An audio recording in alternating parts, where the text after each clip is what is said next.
choyo sampo pa gyo trashi pa tuche tempe trile yar ngoda pelge drolor zampe ze parche pande lame shabla solvade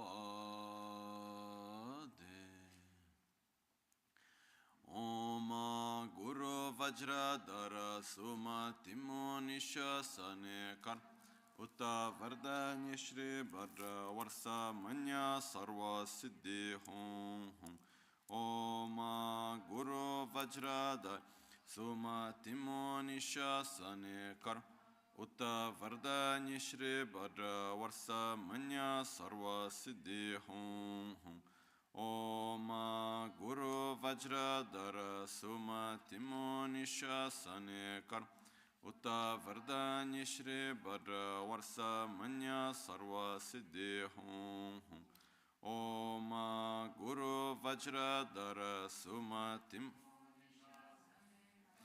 Utta Vardhanya Shri Bhadra Varsa Manya Sarva Siddhi Hum Om Guru Vajradhara Suma Timo Nishasane Karm Utta Vardhanya Shri Bhadra Varsa Manya Sarva Siddhi Hum Om Guru Vajradhara Suma Timo Nishasane Karm Utta Vardhanya Shri Bhadra Varsa Manya Sarva Siddhi Hum Om Guru Vajradhara Suma Timo Nishas Utta Vardhanya Shri Bhadra Varsa Manya Sarva Siddhi Hum Om Guru Vajradhara Suma Timo Nishasane Karm Utta Vardhanya Shri Bhadra Varsa Manya Sarva Siddhi Hum Om Guru Vajradhara Suma Timo Nishasa Utta Vardhanya Shri Bhadra Varsa Manya Sarva Siddhi Hum Om Guru Vajradhara Suma Timo Nishasa Utta Vardhanya Shri Bhadra Varsa Manya Sarva Siddhi Hum Om Guru Vajradhara Suma Timo Nishasane Karm Utta Vardhanya Shri Bhadra Varsa Manya Sarva Siddhi Hum Om Guru Vajradhara Suma Timo Nishasane Karm Utta Vardhanya Shri Bhadra Varsa Manya Sarva Siddhi Hum Om Guru Vajradhara Suma Timo Nishasa Utta Vardhanya Shri Bhadra Varsa Manya Sarva Siddhi Hum Om Guru Vajradhara Suma Timo Nishasane Karm Utta Vardhanya Shri Bhadra Varsa Manya Sarva Siddhi Hum Om Guru Vajradhara Suma Timo Nishasane Karm Manya Sarva Siddhi Hum Om Guru Vajradhara Suma Timo Nishasane Karm Utta Vardhanya Shri Bhadra Varsa Manya Sarva Siddhi Hum Om Guru Vajradhara Suma Timo Nishasane Karm Bhadra Varsa Manya Sarva Siddhi Hum Om Guru Vajradhara Suma Timo Nishasane Karm Utta Vardhanya Shri Bhadra Varsa Manya Sarva Siddhi Hum Om Guru Vajradhara Suma Timo Nishas Utta Vardhanya Shri Bhadra Varsa Manya Sarva Siddhi Hong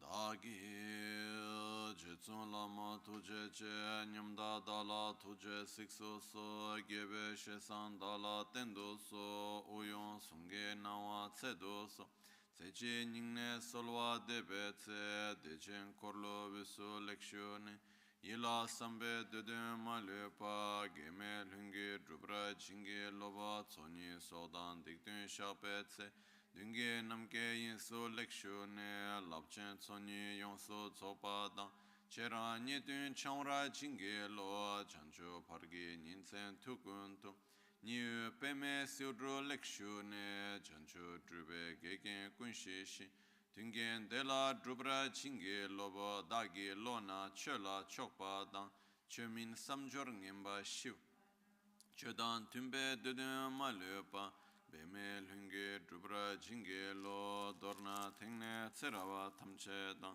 Techi Pardone Kaba Tamche Tu Rese Kyamne Lama Kele Me Tuje Chingi Dala Sikso Sol Gongyab Drewe Nyamda Dachala Jetsun Lame Tuje Rabgongne Kodan Sunge Nawa Drame Tu Nyamsu Nyongwe Kesan Toprasho Kewa Kuntu Yanda Lama Dan Drame Cheki Pela Longchechi Sadan Lamgi Yende Rabzone Dorje Changi Kopa Nyur Tobe Sho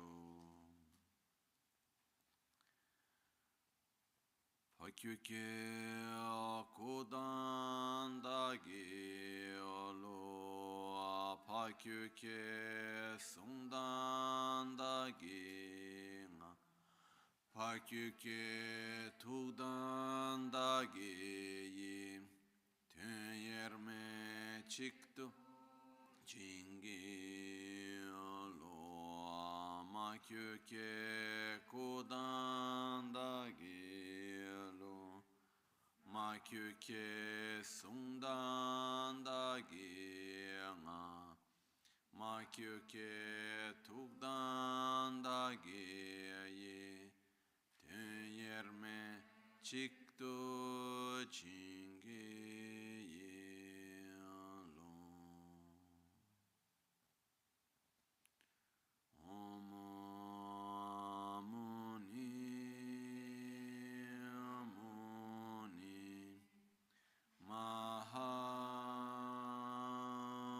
Mahamuni Shakyamuni Swaha Om Muni Muni Mahamuni Shakyamuni Swaha Om Muni Muni Mahamuni Shakyamuni Swaha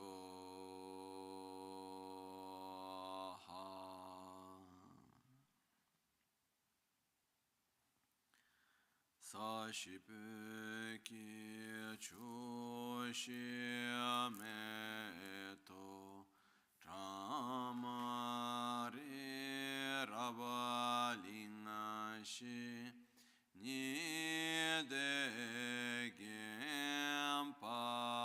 Nidegempadi Sange Shintu Mikte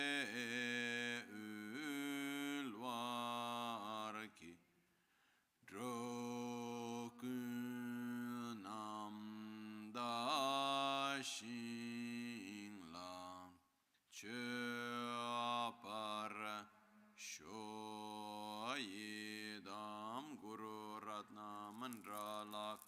niryatayami. Sangye chodan tsoge chonam la chancho pardo dani kyapsu chi dagi chushe gibe sonam ki drola pinchira sangye druparashu. Sangye chodan tsoge chonam la chancho pardo dani kyapsu chi dagi chushe gibe sonam ki drola pinchira sangye druparasho. Sangye chodan tsoge chonam la jancho pardo dani kyapsu chi dagi chushe gibe sonam ki drola pinchira sangye druparasho. In the Buddha, Dharma, and Sangha, I take refuge until enlightenment. With the practice of generosity and the other perfections, may I obtain Buddhahood for the benefit of all sentient beings. I take refuge until enlightenment. Through the practice of generosity and the other perfections, may I attain Buddhahood for the benefit of all sentient beings. Laye ke dal hudan chin ke drubundana mi kenamda drowa kuinge dhanama chi tsampa tamche ke tu dage chu tento.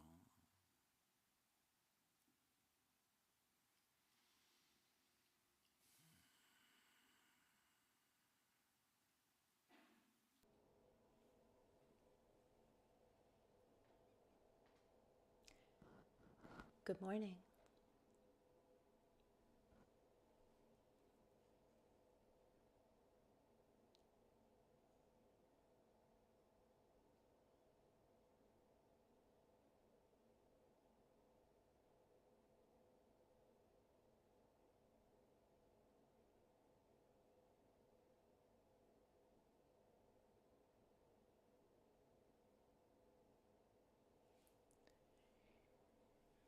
There's a term in Tibetan.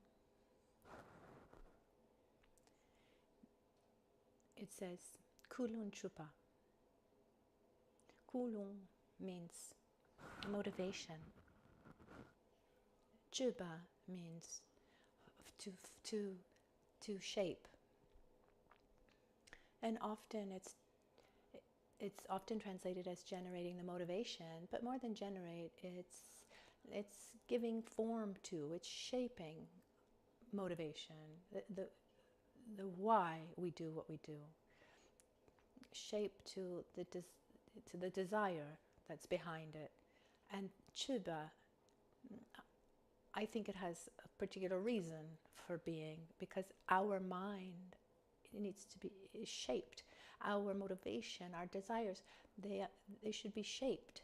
It's not that they're there or they're not there, or it's like this or it's like that. There's a process, a gradual process to shape and transform. Just look at our own desires in general.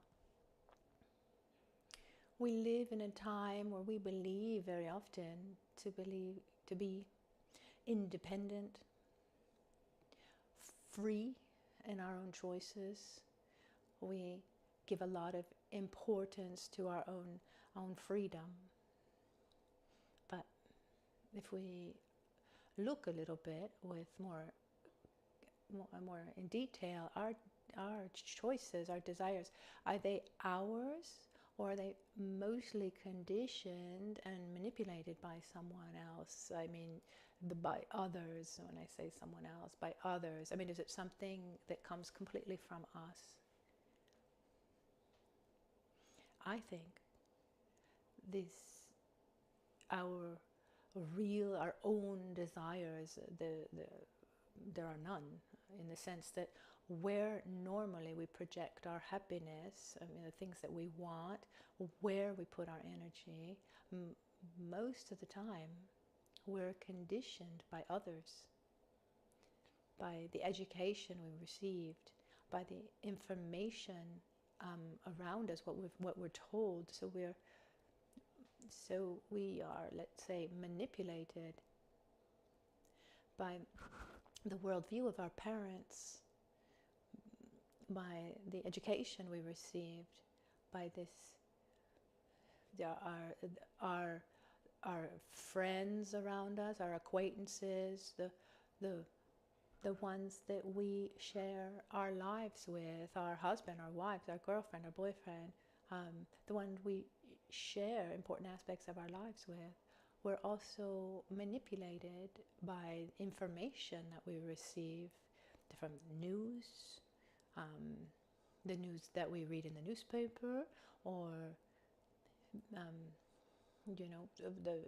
the media, from social media, or also be it also maybe a conversation with a friend.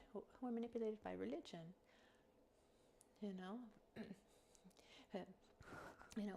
it in this precise moment, context, or in others. Very often, I mean, most of our desires, our thoughts, the values that we give to things are not totally generated by us. In other words, we are not totally free in our choices.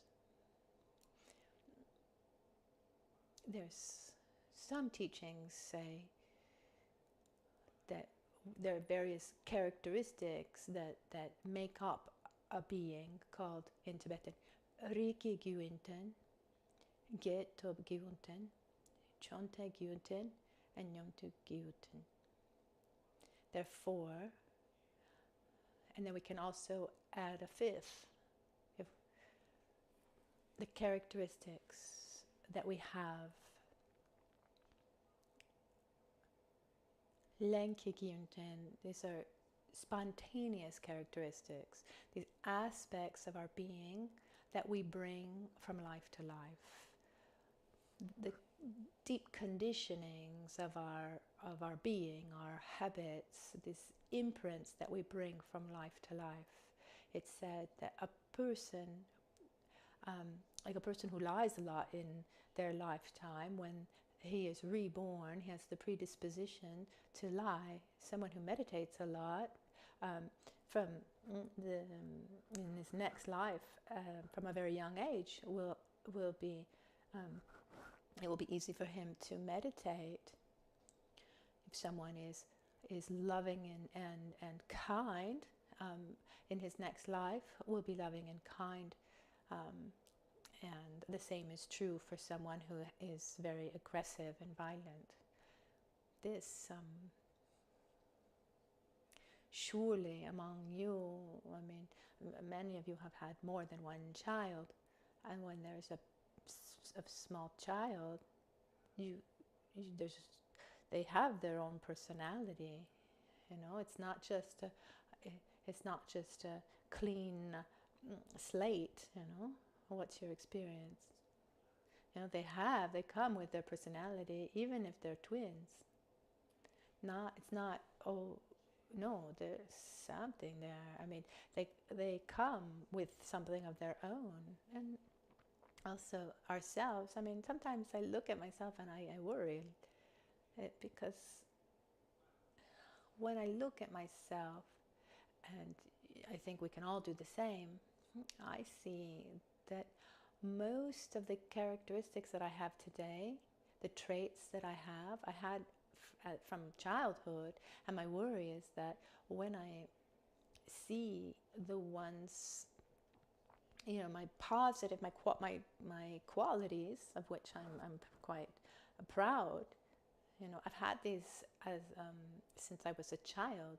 So, okay, it's good that I've protected them, that I've cultivated them more. That's already a lot. But many traits that I have, positive traits that I have, I've had them since childhood. And if we look at ourselves, many of our own aspects, we think about, our time in this lifetime, we can say that we've always been like that. So these are like innate characteristics or spontaneous. These are traits that we bring with us from life to life. And during our lifetime, we transform them, we shape them, etc., according to the experiences we have and the choices we make, the way we shape our being. And gradually, we transform what is going to go on to the next life. It's not, they're not pre-established, we're not pre-made, and it's like, that will stay with us. From life to life, exactly like that. They're always there in our very subtle mind, but they're transformable and are they transform much more slowly. And then the other one, which normally is named first, but it's the Rikyu Gyunten.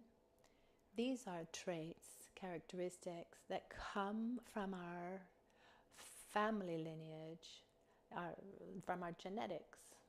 In other words, we have physical aspects, mental, emotional aspects that are the fruit of experiences and choices and lifestyles of our parents, of their parents, etc., etc.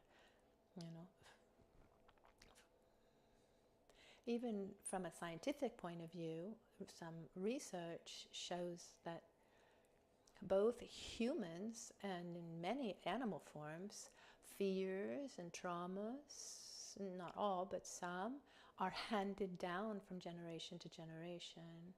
So there are some cases that show clearly that a baby or child is born and without ever having come into contact with some real, something tangible, he has these fears, certain fears.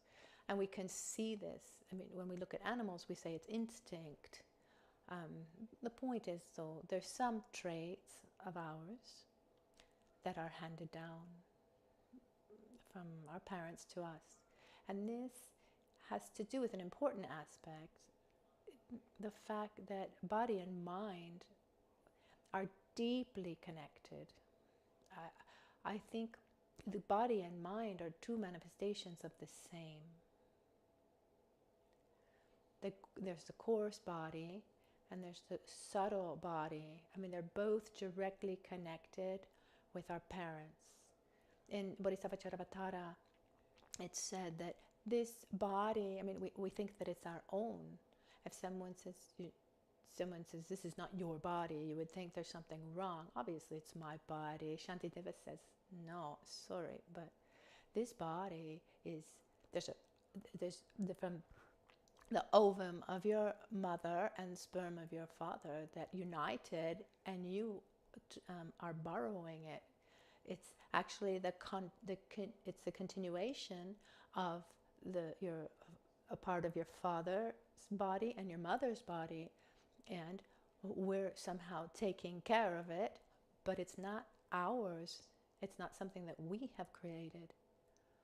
But this aside, that was the whole context in which that was explained. But the point is that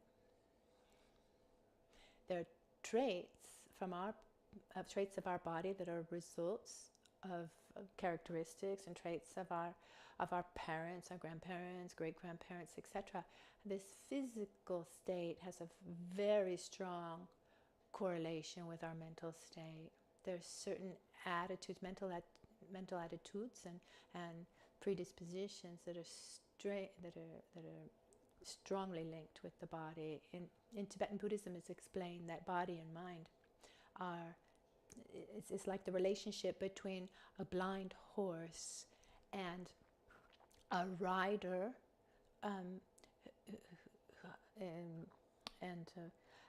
who who cannot walk, but they always go together. So the horse doesn't know where to go because he's blind.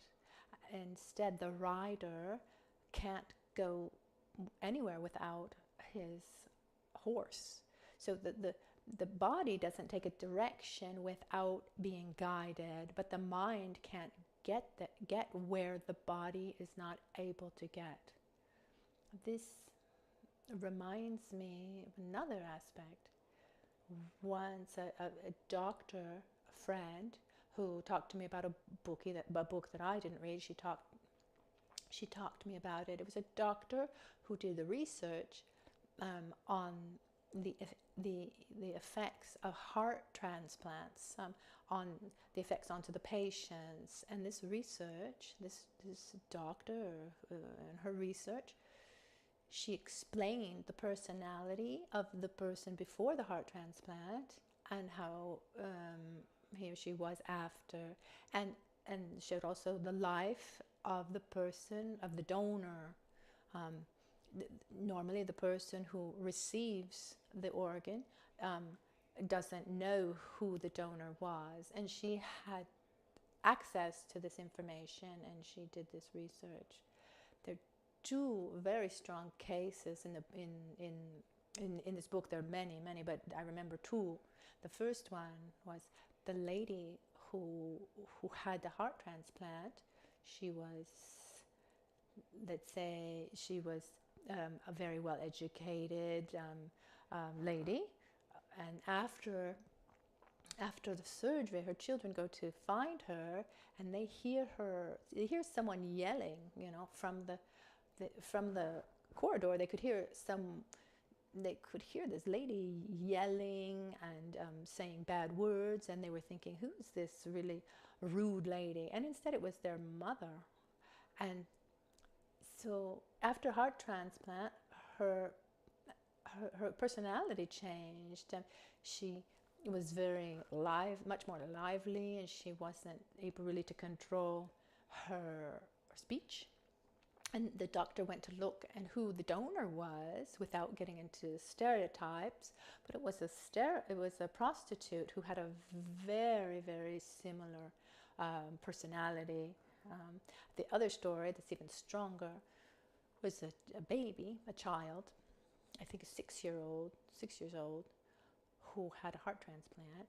And the difficulty with small children who need heart transplants is, it's really not easy to find a donor for obvious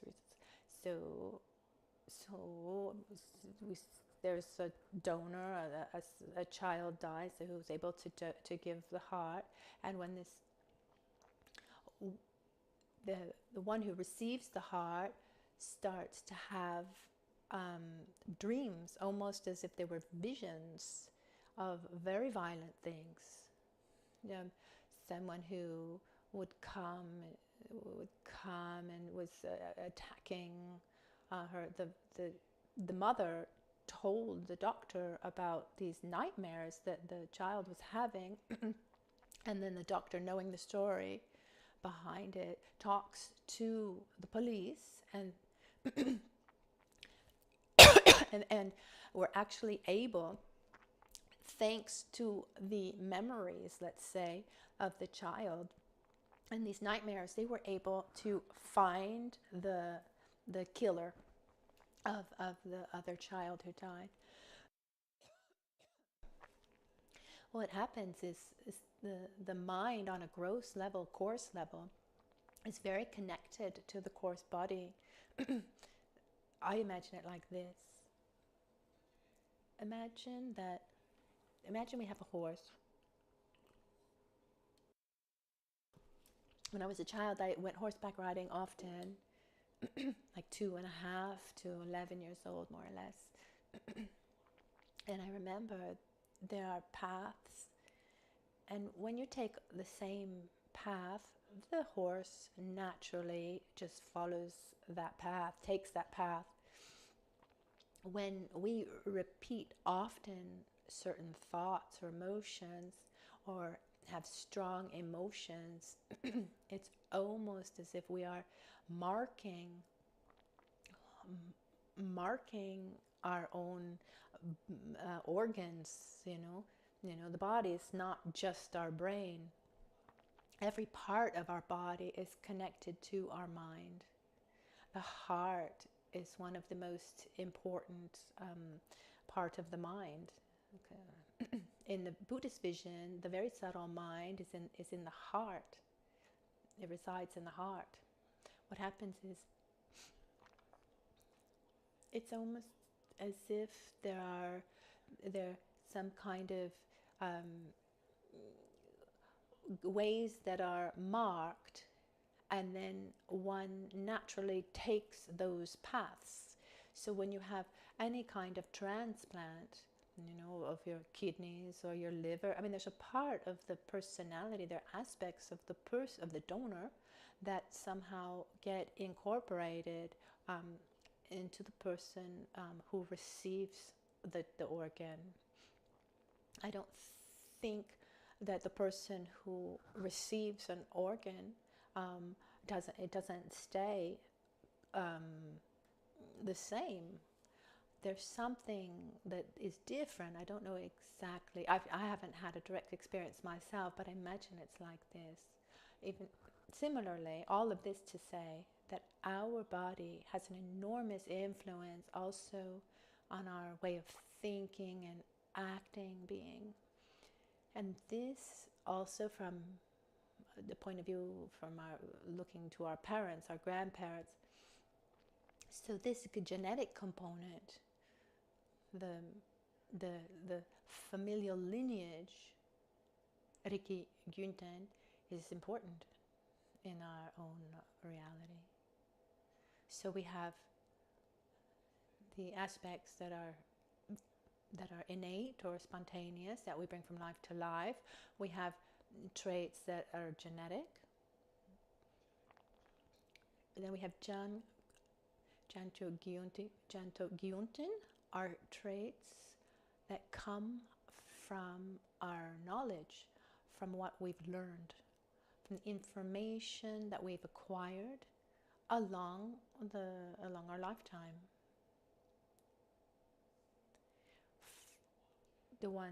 What we receive today and what we've learned from the beginning.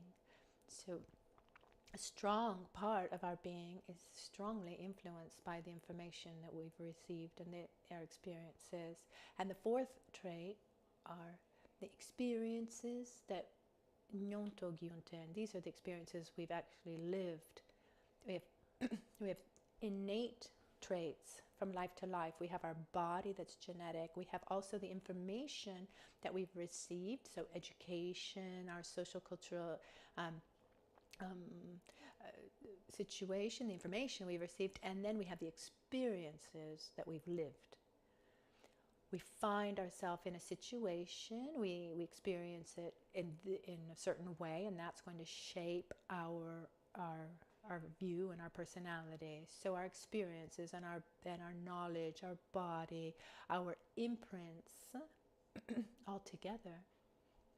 This all conditions our worldview, conditions the way we perceive, live, and interact with the world. If we want to put more emphasis on the body, we can also add another one, which would be our six senses.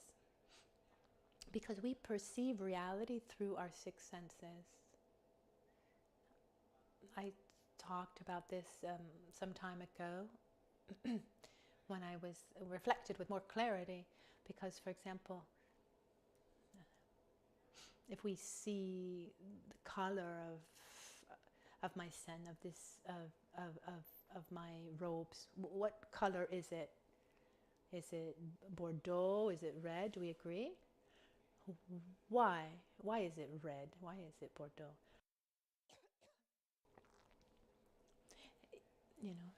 Even if we, even white, for example. The Eskimos have like 25 different colors of names for what we would call white. So why do we call it Bordeaux or red? Okay, this color. What color is this? Okay, this is red. That's easy. Why is this red?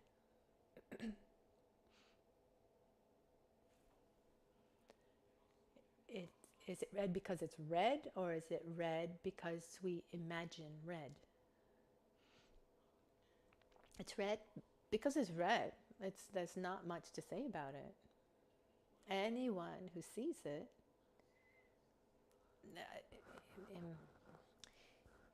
unless the person is colorblind, I mean, what is the color?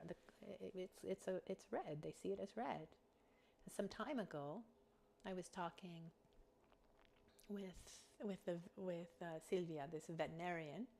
It was about something about Maitri, my puppy, and she said to do this kind of game in the woods.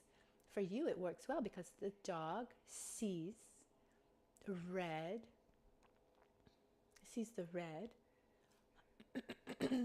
the red and the green. They don't see really a difference between the red and green. It comes out as a kind of gray. So why is this red for me, and for the dog it's not red? I mean, if we look at this look at the difference between this and take here something. Are these different? I mean, yes. If we were a dog, I'm not a dog, I don't know, but it's said that a dog wouldn't see the difference between these two. Why? Because we perceive reality through our senses. So we ask ourselves, why is this red? Because the light touches the object and reflects back to our eyes with a certain frequency that we, as human beings, we perceive it in this way. If we had different senses, we would perceive it differently. It's not objectively red. It's red, independence of the observer, so in a subjective way. It's a little bit shocking, isn't that?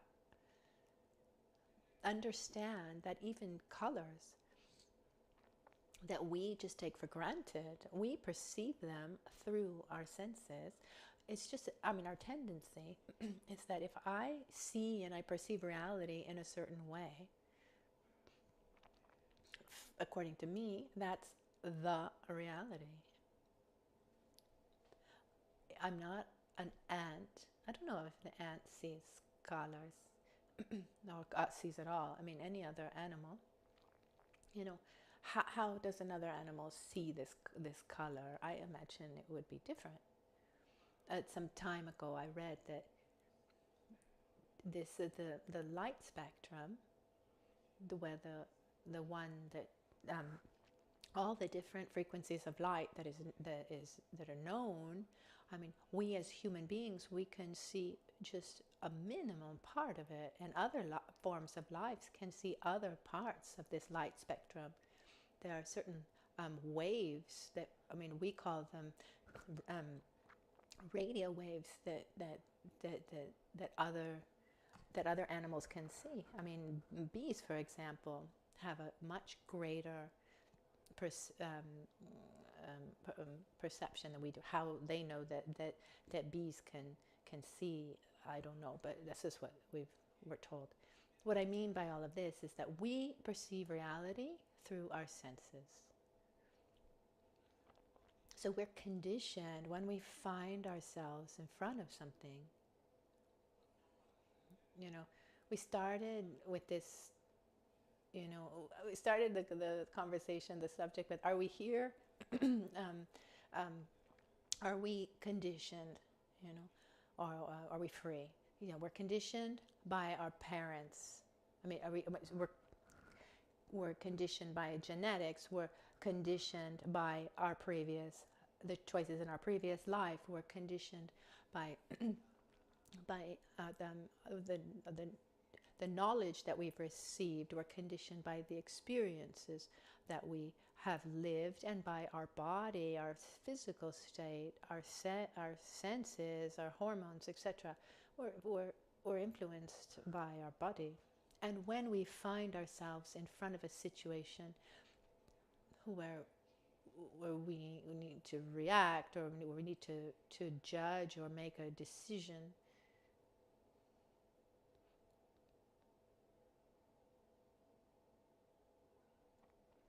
how much of this choice, this judgment,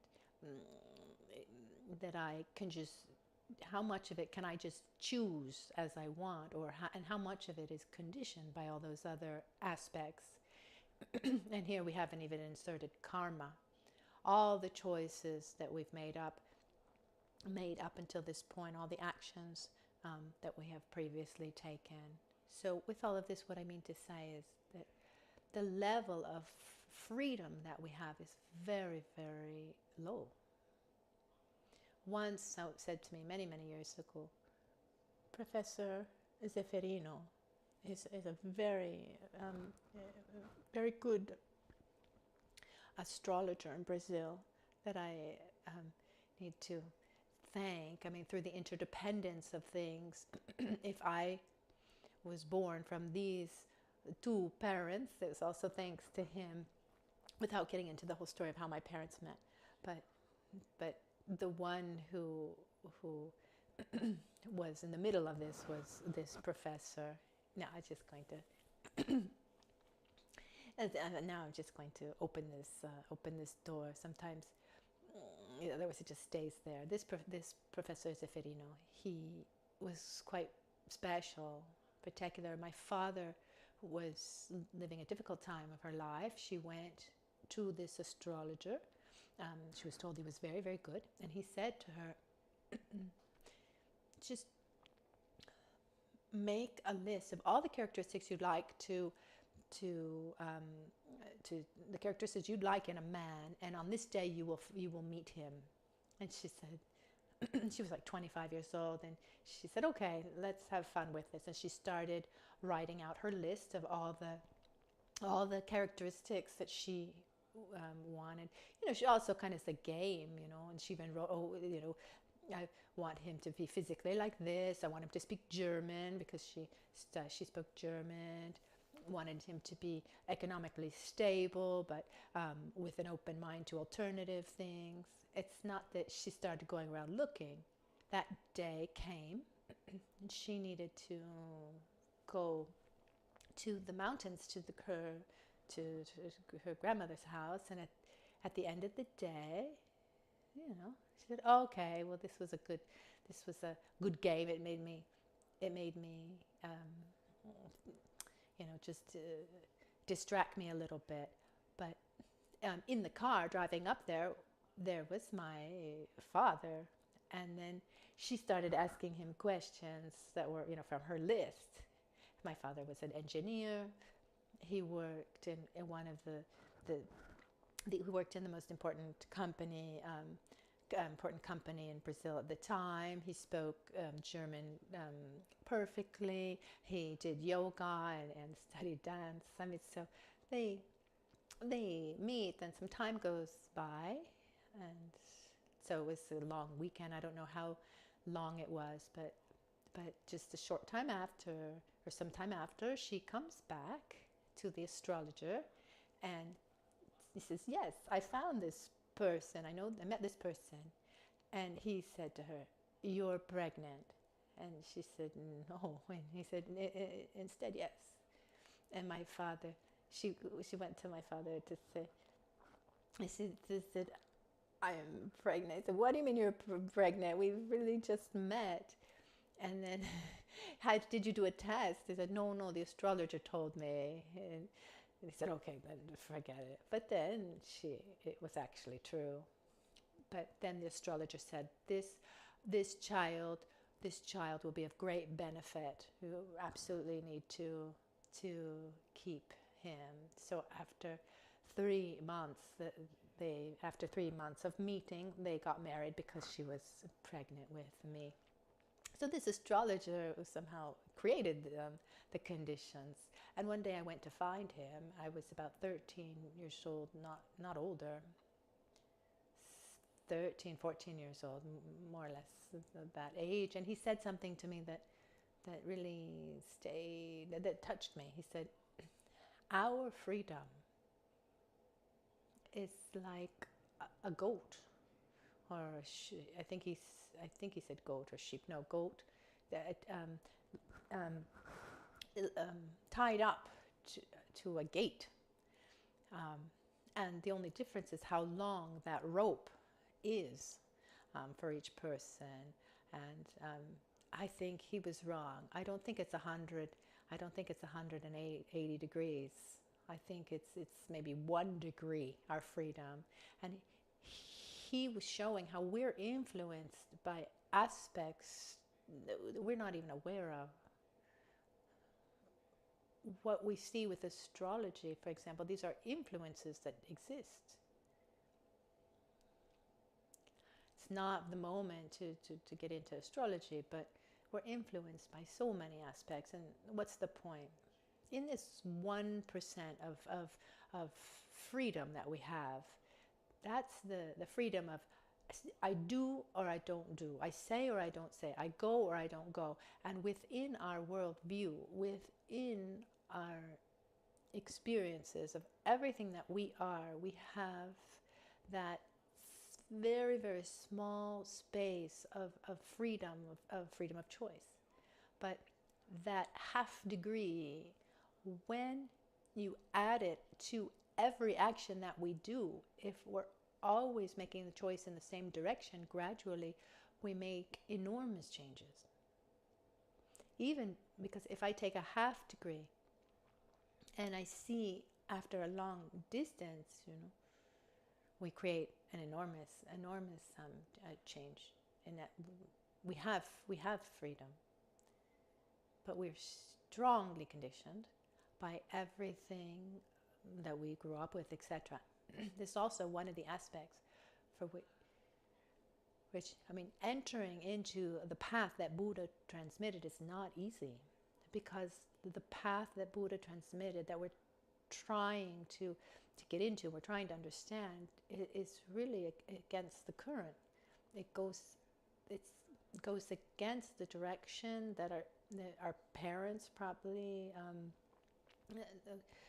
the direction that they lived in, our parents, our grandparents, our social cultural reality, the one that we grew up in, and also very different from the information that we received growing up. So we need to put a lot of effort in the opposite direction.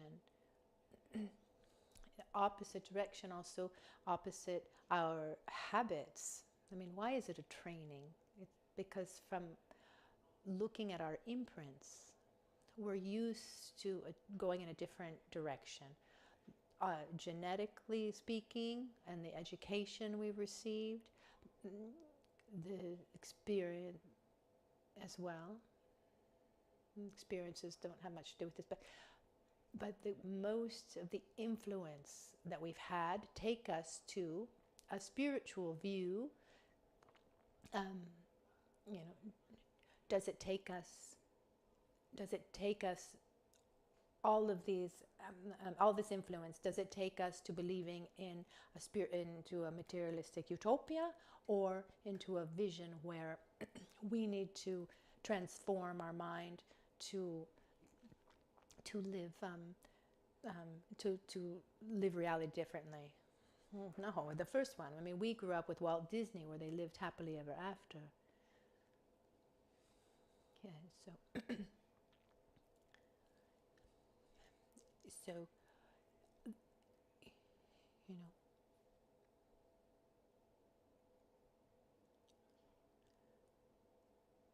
so it becomes very important to observe what influences we have and where we want to go.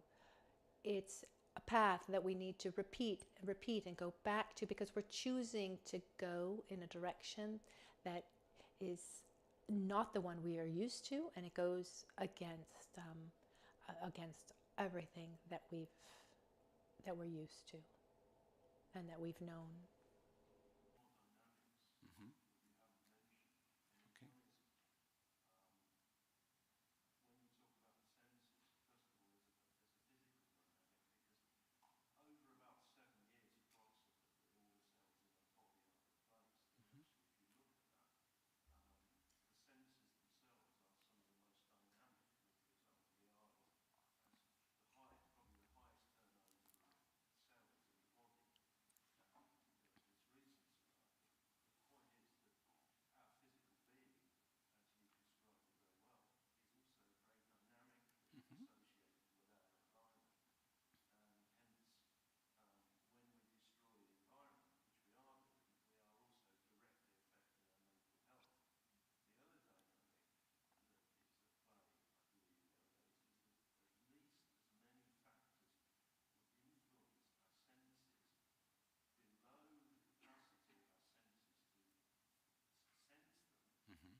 Sure.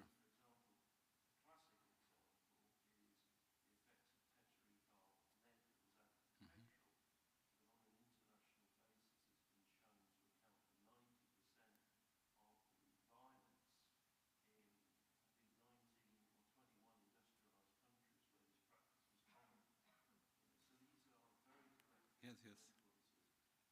Sure. Yes, yes.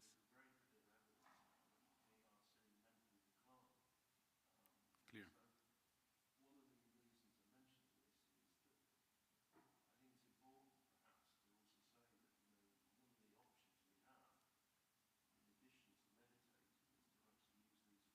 Mm-hmm. Yeah, yeah. Okay. Sure. Thank you. Now, Bernard. Bernard reminded us that beyond these aspects of our body that we listed, these traits, our senses are a part of the body. You know, where where the cells regenerate with most quickly, and that's strongly linked to our environment. So what happens is when our surroundings, our environment is polluted, this has a very, very strong influence on the transformation that comes to our body, and then the mental state of the person. So we're influenced not just on what is already ours, but also on our environment. So beautiful to meditate, etc. But also for our spiritual path, it's fundamental to take care of our environment. He was talking about research that proved, research done in many countries, that are in countries that are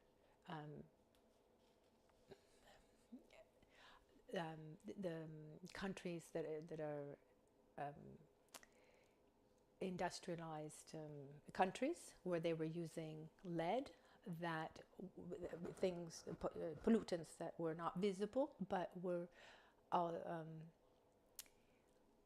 but have a big impact on the behavior of a people and making them more violent, etc. So this relationship is very important too. So coming back to us, to this starting point, the choice that we talked about yesterday, where we say, what I want is not this dream of living in an idealized reality. What I want is to live in an inner state of being, of harmony and peace, regardless of the situation that I find myself in. So this concept of nirvana and samsara that we talked about yesterday, this first verse says me towards all beings who are more precious than all wish-granting gems to reach the final objective of nirvana, of enlightenment, with this awareness, may I take care, may I cherish every being in every moment. So this first verse, which is the first part of this mind training, this is the training where we need to remind ourselves of what we want and what are the tools what are the tools that are going to help me reach that objective. Every being around us is of extreme importance for our inner growth. Yesterday we went into details, etc. But today I wanted to give you this long introduction to get once again to the point, to get to the point that reading the verse just once is not enough. We are influenced by so many different things, and we need to do a gradual process to invert these conditionings and influences.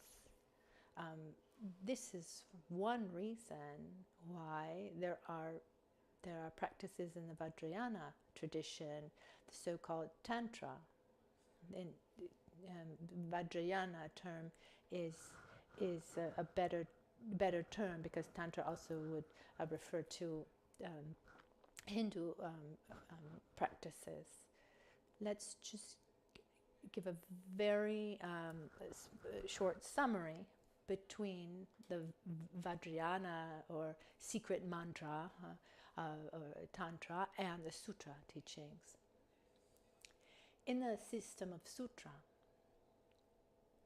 the objective is always the same, but what happens is one works on one's own behavior, one's own thoughts, one's own choices, and gradually transforms one's behavior, one's way of thinking and acting on a gross, coarse level to then influence a subtle level and create very subtle imprints to gradually make changes on this very subtle level, so that we can develop love and compassion on a subtle level, a very subtle level, and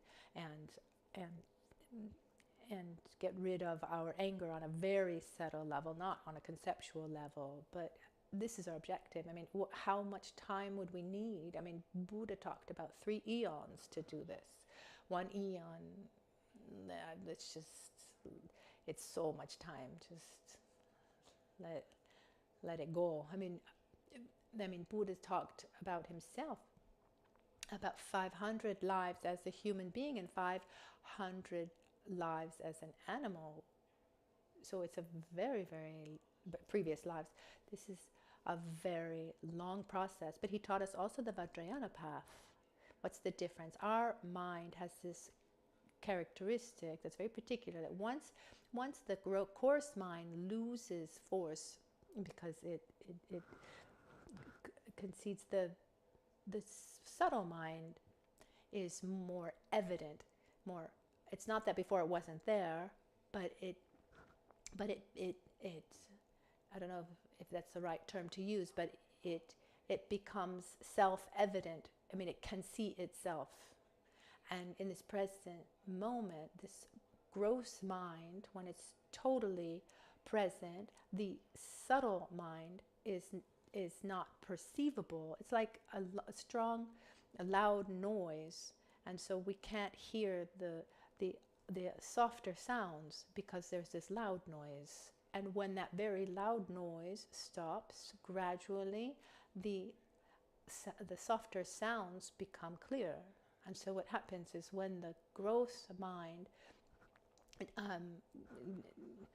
fades away, the subtle mind becomes self-evident. When the subtle mind, together with the subtle mind, or when the subtle body and the subtle mind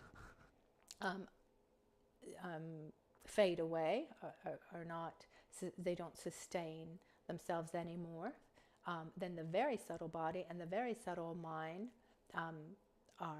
become self-evident, like at death. in Vajrayana. So at this moment of death, if or here now in meditation, if I enter into a state of a deeper state of mind, my very subtle mind will follow that last thought. So if I'm in a state of fear, it's going to follow fear. If I'm doing something with love, then I'm reinforcing love. So the objective in this sense is to use the tools of the body, because through certain states of physical pleasure, it's not the external action, but the inner feeling of bliss that lets the energy to absorb into our central channel, and then so the gross body fades away. Then the subtle and the very subtle mind becomes self-evident. So that's very quick summary. But the point is to generate states of mind like love and compassion and wisdom on a subtle and a very subtle level. So instead of like peeling away the onion, I'm going right to the center. This is a little bit like this is the concept of the Vajrayana as the quick path. That's why it's called the quick path. So we talk about bringing the result into the path. But I just wanted to take advantage of this moment to touch briefly on it and explain the purpose of the Vajrayana path, So between just talking about it and actually realizing it, there's a long, long path in between. But I just want you to understand the logic behind it. In the meantime, someone could say, oh, but Lama, this is really difficult. It's too long. I mean, I'll never be able to do it. It just takes too long. It just takes too much effort. How am I going to put all this effort into making these changes? Is it difficult? Yes. But what choice do we have? In Tibetan, in Tibetan, if I stand up, I hit my head. If I sit down, I hit my backside. I mean, my rear. There's not a lot of choice there. Or I keep conditioning and reinforcing my habits, like grasping at an idealized reality, this materialistic utopia, etc.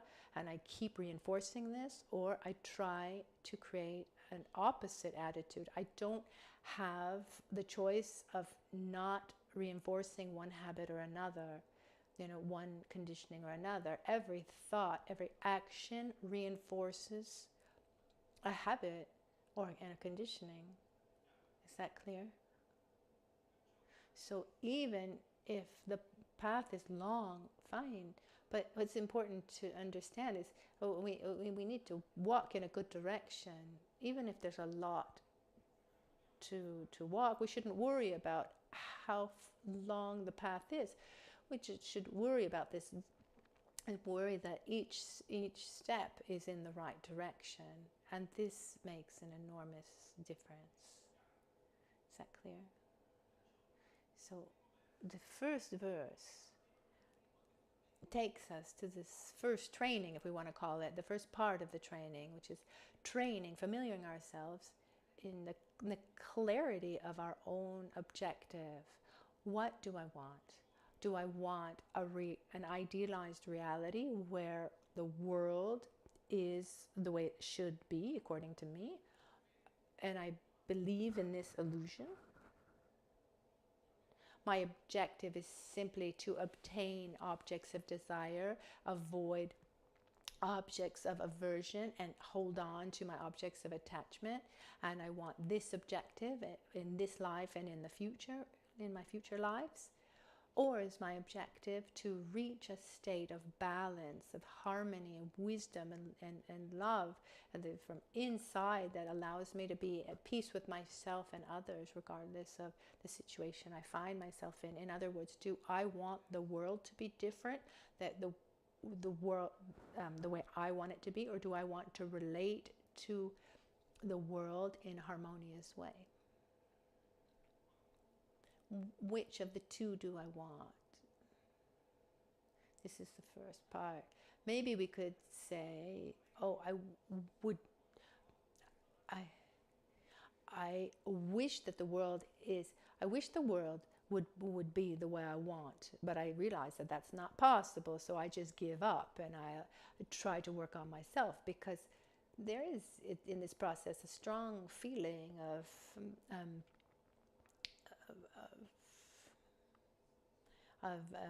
disillusionment. You know, I believed in this for such a long time. I believed it was possible. Everyone told me it was possible. No, it's not. But we need, once we follow a path, once we reason and get to a conclusion, we need to repeat it very often, because our tendency is to fall back on our habits that are, you know, the fruit of all the conditionings that we talked about this morning. That's why one needs to repeat and remember, needs to find the symbols and objects to remind oneself, recite verses that remind us, wear something, you know, put on clothes that remind us of this, use a certain color, put certain paintings in your home, or some kind of ringtone on your cell phone, things that just constantly remind us what we want, what our priorities are. And with these priorities in mind, the others, other beings, human or non, I mean, they are fundamentally important for us to be able to reach our objective, the so-called nirvana, because it's to reach this state of freedom from samsara, I need to develop love and wisdom. And the part of love and generosity and patience that are fundamental, these are things that I cannot realize without others. So they're fundamental to being able to realize that. So we should generate a deep sense of gratitude towards others, and a feeling of cherishing others. Okay, you following? Are we all there? So this is the first training, and that's for a lifetime's worth of training and beyond. But that's not a reason to not do it.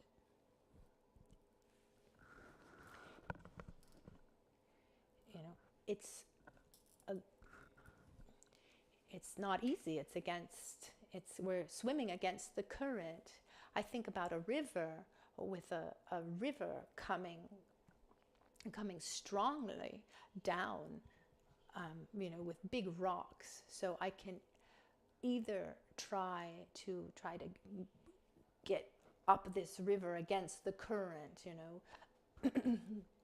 little by little getting up, you know, with a lot of effort, or I just let myself be totally overwhelmed and taken by the river, which somehow is not as difficult, because I just let the strength of the current I let the current take me away, but then I get thrown by the strength of the water, and the strength of the water is the strength of our conditionings, but they take us to states of great suffering. So better to go against the current instead of just being taken by the strength of the river.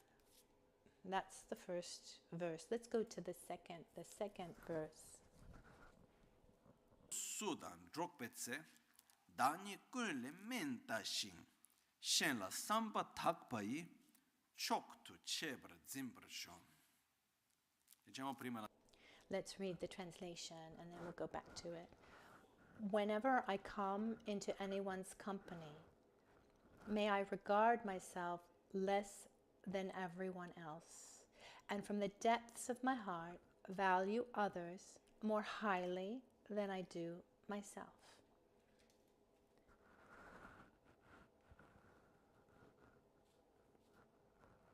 Yesterday we saw the dynamics of selfishness. And we saw that selfishness has, first of all, divides people and situations into 9 categories: friend, enemy, indifferent. And then the 3 attitudes that we have.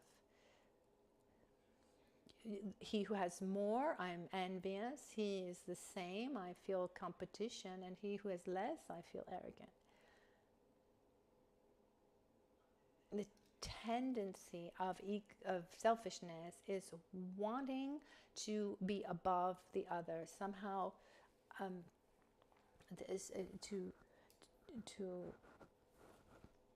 to be above others. This obsession with self-gratification is using others, to feel better, this way. Like we can say a national pastime is criticizing others. Why? Because when we see someone who comments something about someone else, some kind of gossip, let's say, normally, is it a neutral attitude, or one is reinforcing qualities and rejoicing, or are they actually highlighting the weaknesses of others? Lama Ganshin sometimes would say, since you all like gossiping so much, make positive gossip. But it's more difficult to make positive gossip than just than not doing it. I'd like to see, like rejoicing gossiping. Oh, have you seen that person? It's so wonderful. He or she did this and that. I'm so happy this person's better, is able to do this. It's difficult. Normally, the gossip goes towards, you see that this person said this and did that because he made that choice, and how he did you see how badly he behaved? How could he do such a thing? He shouldn't do such a thing. I mean, or am I wrong?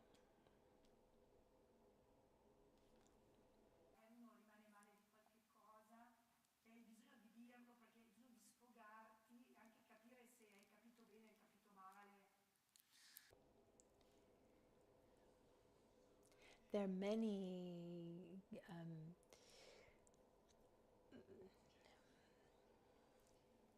it's very Western, this idea of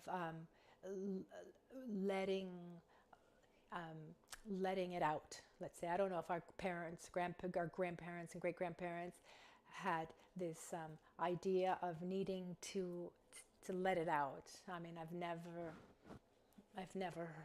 heard my grandparents' life wasn't so easy. I don't think I've ever seen them have this need or habit of needing to just let it all out, to release tension. But the point is, when we criticize someone, whether we're just releasing tension or not, we're trying to highlight the weakness, highlight a negative aspect of the other. One dynamic of this is that by highlighting the weakness or the negative aspect of the others, I'm showing that I'm not so bad. I'm better, But just to not lose this line here. This all comes from this tendency we have to need the other to see ourselves. We judge our person through comparing ourselves with others. And it's an enormous trap. Because we try, the weaker one, to show that we're stronger. We try to see the weaknesses in others, and the defects in others, the errors in others, to show that we're fine, not because we want necessarily to be better than others, but also to have a good self-esteem, because we're strongly attached to our own image. And when we talk about our own image, okay, let me just try to explain it in a more detailed way.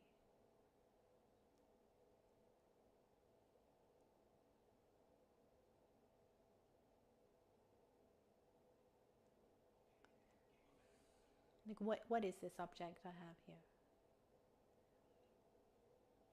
It's a book, it's a booklet, it's a key to enlightenment. We can see it in many different ways.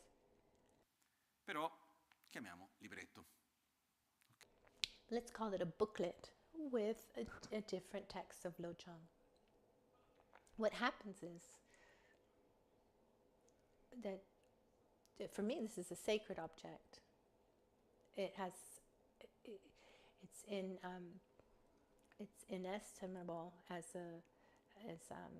it's invaluable. Another person could take it and say, oh, I need to go to the bathroom and I need a little bit of paper. He gives another meaning to the same object. Can it happen that I get upset that, if when I see that there are a couple pages missing? Oh, this is a sacred object. You can't use it in such a filthy way. What are you doing? Etc., etc. What happens is I have my own image of what this object needs to be. This object, in reality, if we analyze it, is nothing other than a union of parts to which I attribute a meaning. I give a value to it. What are the parts? There's a cover, there are pages, there's ink, paper, words, etc. to which I give a meaning. And it's a correct perception once the object can sustain the characteristics and the functions that are attributed to it. If I thought that this was a cheese sandwich, it's an erroneous perception because it can't sustain the characteristics and functions of a cheese sandwich.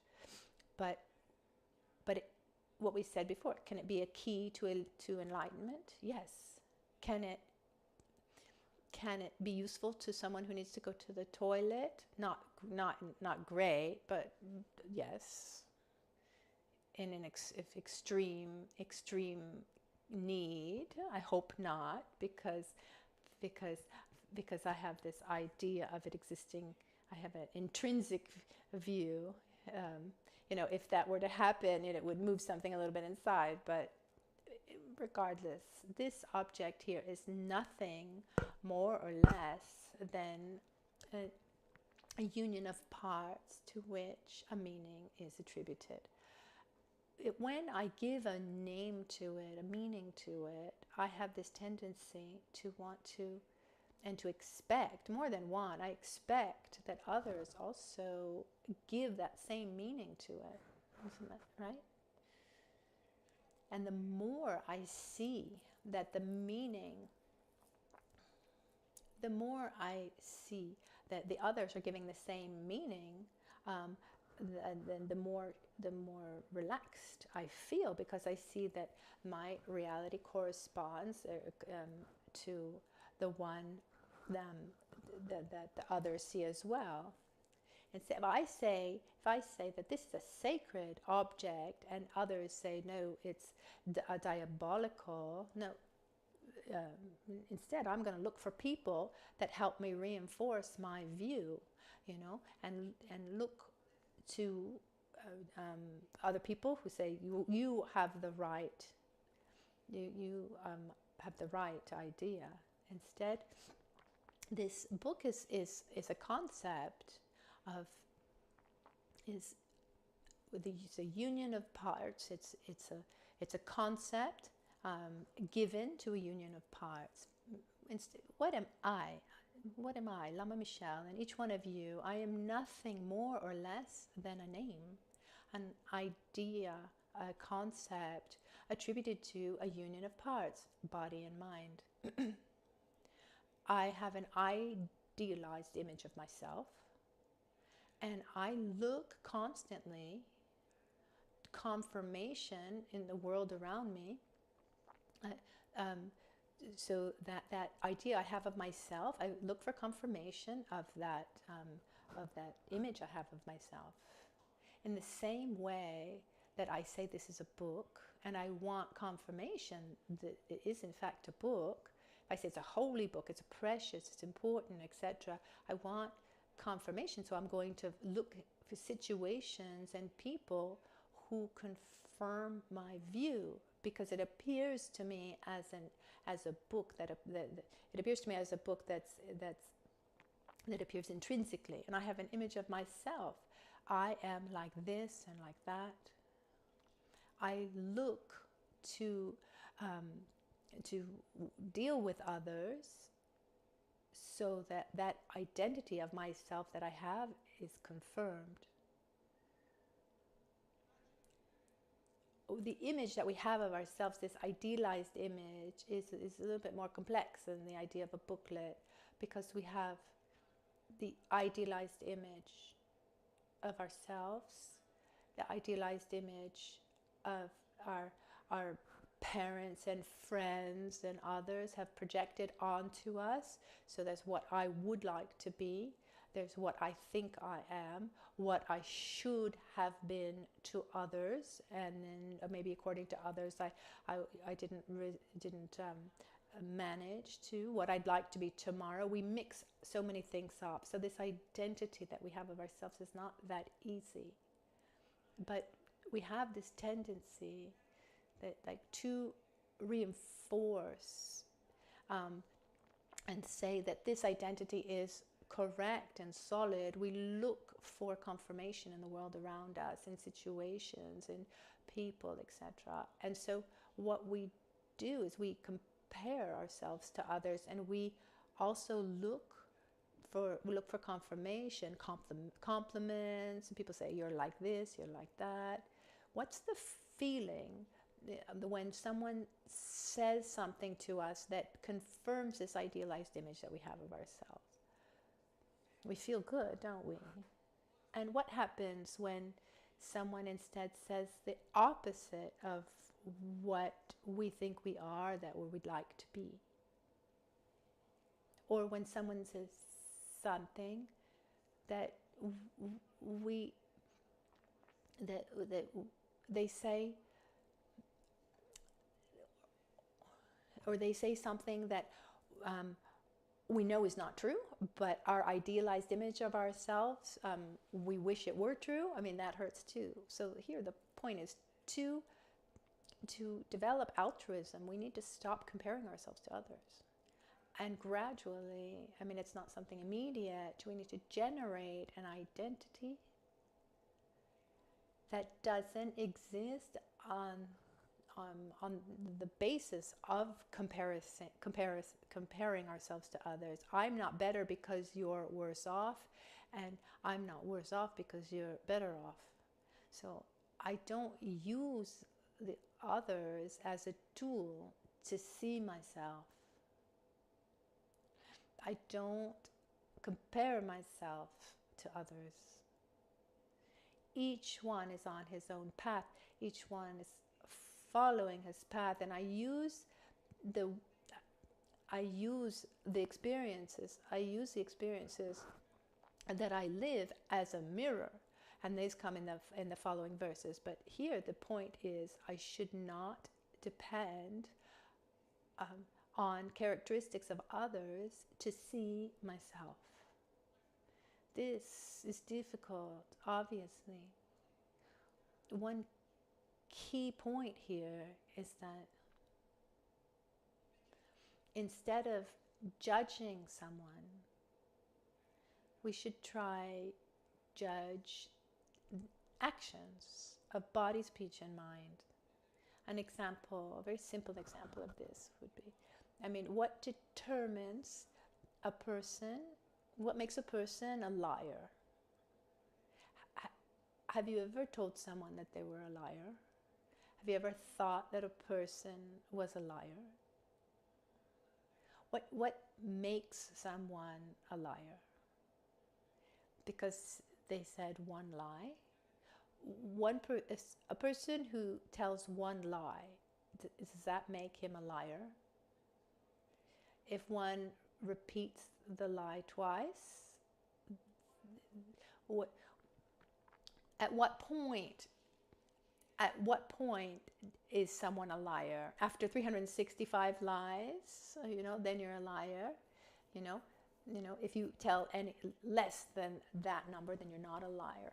So what determines whether someone is a liar or not? No, there is no such thing as a liar. There are lies. People say that they say truths and they tell lies. Is there someone here who has never told a lie? Okay. If there's anyone who says yes, then you're probably telling a lie right now. But there was a nice movie of like the man who invented the lie. Anyway, what was the first lie that was the first lie that was invented was that there's heaven after death. Anyway, let's leave the movie on the side. What happens is that was in the movie. I don't have anything to say about it. Someone is not something. A person is just a flow of so many things. There are feelings of all kinds. There's attraction and aversion, there's love, there's hate, there's resentment, there's arrogance, there's humbleness, there's generosity. There are actions that are beautiful and there are actions that are quite aggressive. There's everything.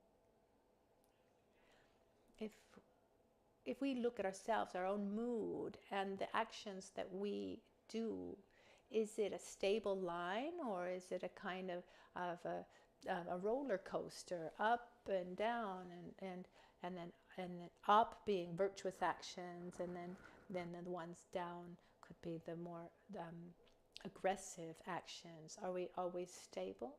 No. Does this make us good or bad? Should we add them up and look at the average of how many good actions we've done, bad actions? There's not a good person or a bad person. There are virtuous conditionings. There are also conditionings that generate suffering. There are actions that generate suffering and actions that bring happiness. So we should not judge the person, but judge actions, physical, verbal, and mental. Also because when I have someone in front of me who acts in a certain way that I don't think is right, I judge the person. I say, you're bad. My aversion, because I don't feel good, my aversion goes towards the action or to the person. Instead of judging the person, and I say, this is a bad act. You shouldn't repeat that. How can I help you so that you don't do something like this again? The aversion goes towards the action of the person. It goes toward the action, and it totally changes. sometimes I've seen people, you're bad, and I think, oh, poor child, because that's generating an identity gradually. And have we ever judged ourselves? Have we labeled ourselves? I'm this, I'm that, I'm depressed, I'm joyous, I'm this, I'm that, I'm good, I'm bad, I'm alone. I mean, we could put so many different labels. Have we ever put labels on ourselves? First of all, we think that, that the label we give is, forever, but then we put on another one, and another one, because we're not one thing. We have feelings and emotions. We do things. We make choices that are all impermanent and in constant transformation. So let's try not to judge a person or ourselves.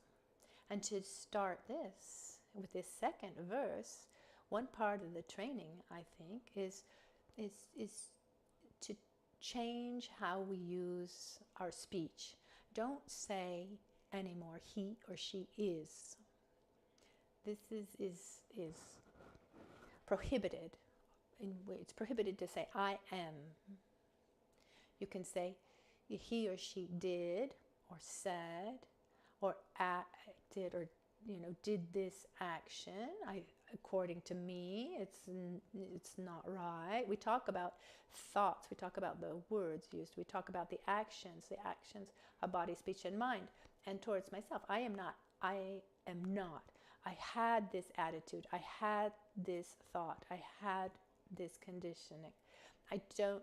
And if I don't, and this thought or this action, or these words are not good, so I push away the habit, but I am kind to myself. The first way to do this is by beginning with using our speech. We don't say anymore he or she is like this. We say this action is, that action is like that or like this. And also towards ourselves. Okay? It's not simple, but try it. Before saying, okay, we don't project our identity onto others, which is more complicated. Let's try to just change the way we use our speech a little bit and take the commitment for 1 week to not say anymore he or she is or I am, and we try instead to talk about the actions of instead. Can we try it just for a week? It's not impossible. I'd say that this is a first aspect of this training, because to get to not judging others and to not comparing ourselves to others, we need to begin by seeing ourselves not independent of what others think of us, but remember that we are a very complicated, complex flow of thoughts and emotions. So it's how people see us is not important, but how we act.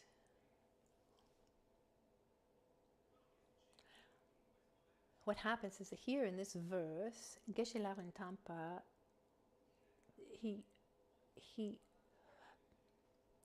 he puts it directly opposed to selfishness, because the attitude of selfishness, when we're in front of others, with selfishness we try to reinforce our own identity and our own superiority in some way. And so here comes what we were talking about before about criticizing others. But here Geshe Tapa reminds us that he reminds us of an opposite attitude, an attitude opposite to selfishness, but requires some previous steps. So I shouldn't feel superior to anyone, but I shouldn't feel inferior, because when I feel inferior to someone, naturally I will feel superior to someone else. This is what normally happens. So we shouldn't feel superior to anyone, and not inferior either. And what's the key? The key to not feeling superior or inferior is not comparing ourselves. I need to see myself without having to compare myself to others. Is it easy? It's very difficult. And we're going once again, we're going against the current, and instead, as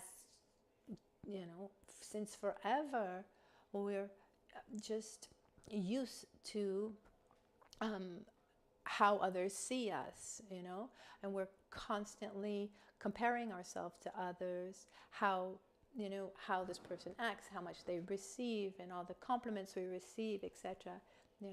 It's similar to the story of the monkey and the cucumber and grape, because what determines the value of the cucumber or the grape?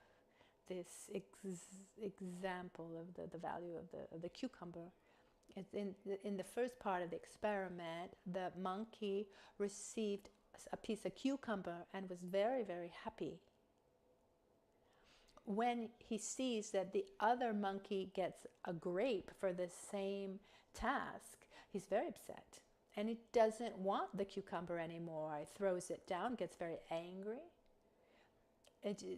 The video of this experiment is very nice because many of us, maybe we don't show it, but we are the same. We don't show it the way the monkey does, but we're the same. And they did this experiment with birds and dogs and cats, and the reaction is always the same. If I'm doing something and someone is doing the same task and we receive the same, and then at some point the one next to me gets more, why? We're doing the same. So a kind of anger comes up. But my point, talking about this experiment, is not about inequality, which is also an important an important point and the reason why the experiment was done. But what determines the value of the cucumber? Why, in the first case, the monkey was very, very happy with the cucumber, and at a certain point is no longer happy with the cucumber? Did the cucumber change? No. Did the value attributed to the cucumber was changed based on comparison? So the strongest thing that exists is the name, is the value given to it. Our happiness, our suffering, is it mostly physical or mental? It's mental. And what do you need to destroy mental happiness? Just to compare it to something else. You just need a thought. A thought is enough.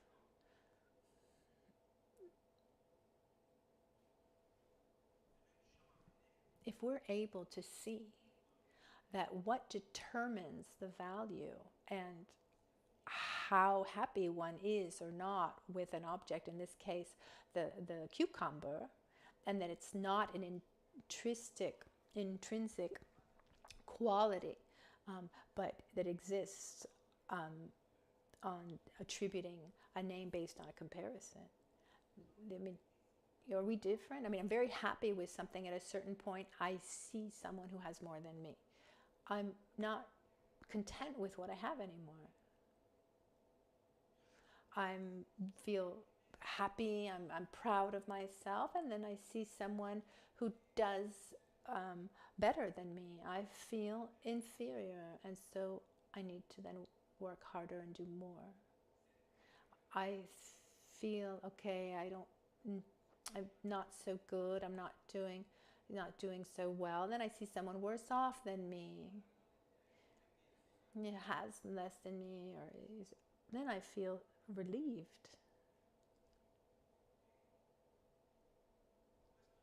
This game is very dangerous because it brings a great instability,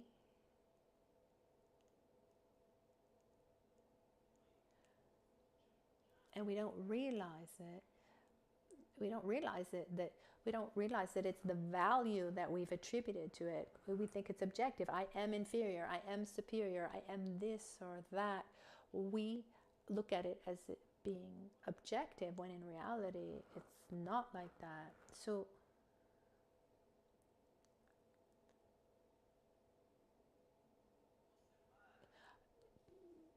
observing oneself and understanding that I'm not one thing or another, I'm a flow of thoughts and emotions, choices. And my job is to direct this flow always in a better way. There'll be times, there'll be beautiful moments less wonderful. I'll follow virtuous ways and unvirtuous ways, but I'm not one thing or another, and what another does or says, that doesn't change what I am. I don't need to compare myself with anyone. I need to try to see myself. So I'm neither superior nor inferior. I don't need to create that kind of comparison. So Geshe Rinpoche here says to us, Gandu Sudan trompetse, Dani Kune Mante Shing, Shela Sampata Bayi, Chotu, Cheparazim Parsho. Gandu Sudan. Wherever I go, Gandu Sudan. Drok means to be, and se means with who. So wherever I go, se here means moment. Dani me, kun all. Ne men tashin, men means inferior, less, and ta means to see. May I be able to see myself as inferior to all. Shen la sampata payi, and with a sincere thought towards others. Shen la, towards others, with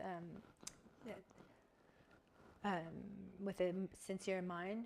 Chotu cheparada, may I be able to see them. May I be able to relate with others as being as supreme.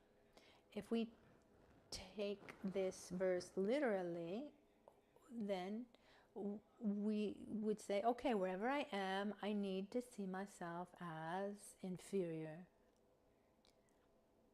But the point here, what is that? Is our tendency is to feel superior.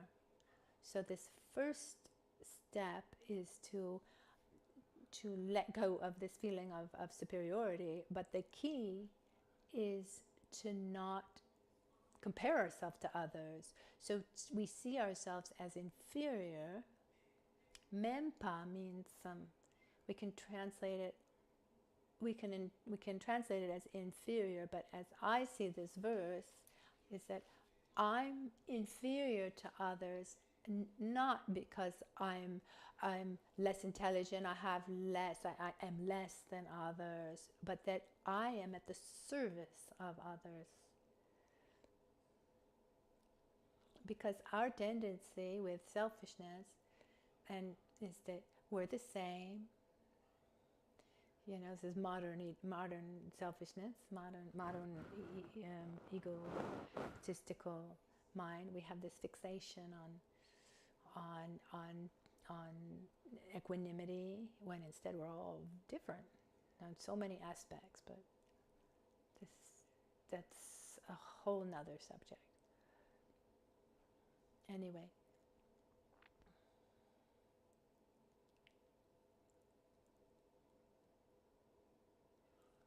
Our tendency is, as we said before, is to see ourselves with a certain, have a certain aspect of superiority, and the objective is to be at the service of others.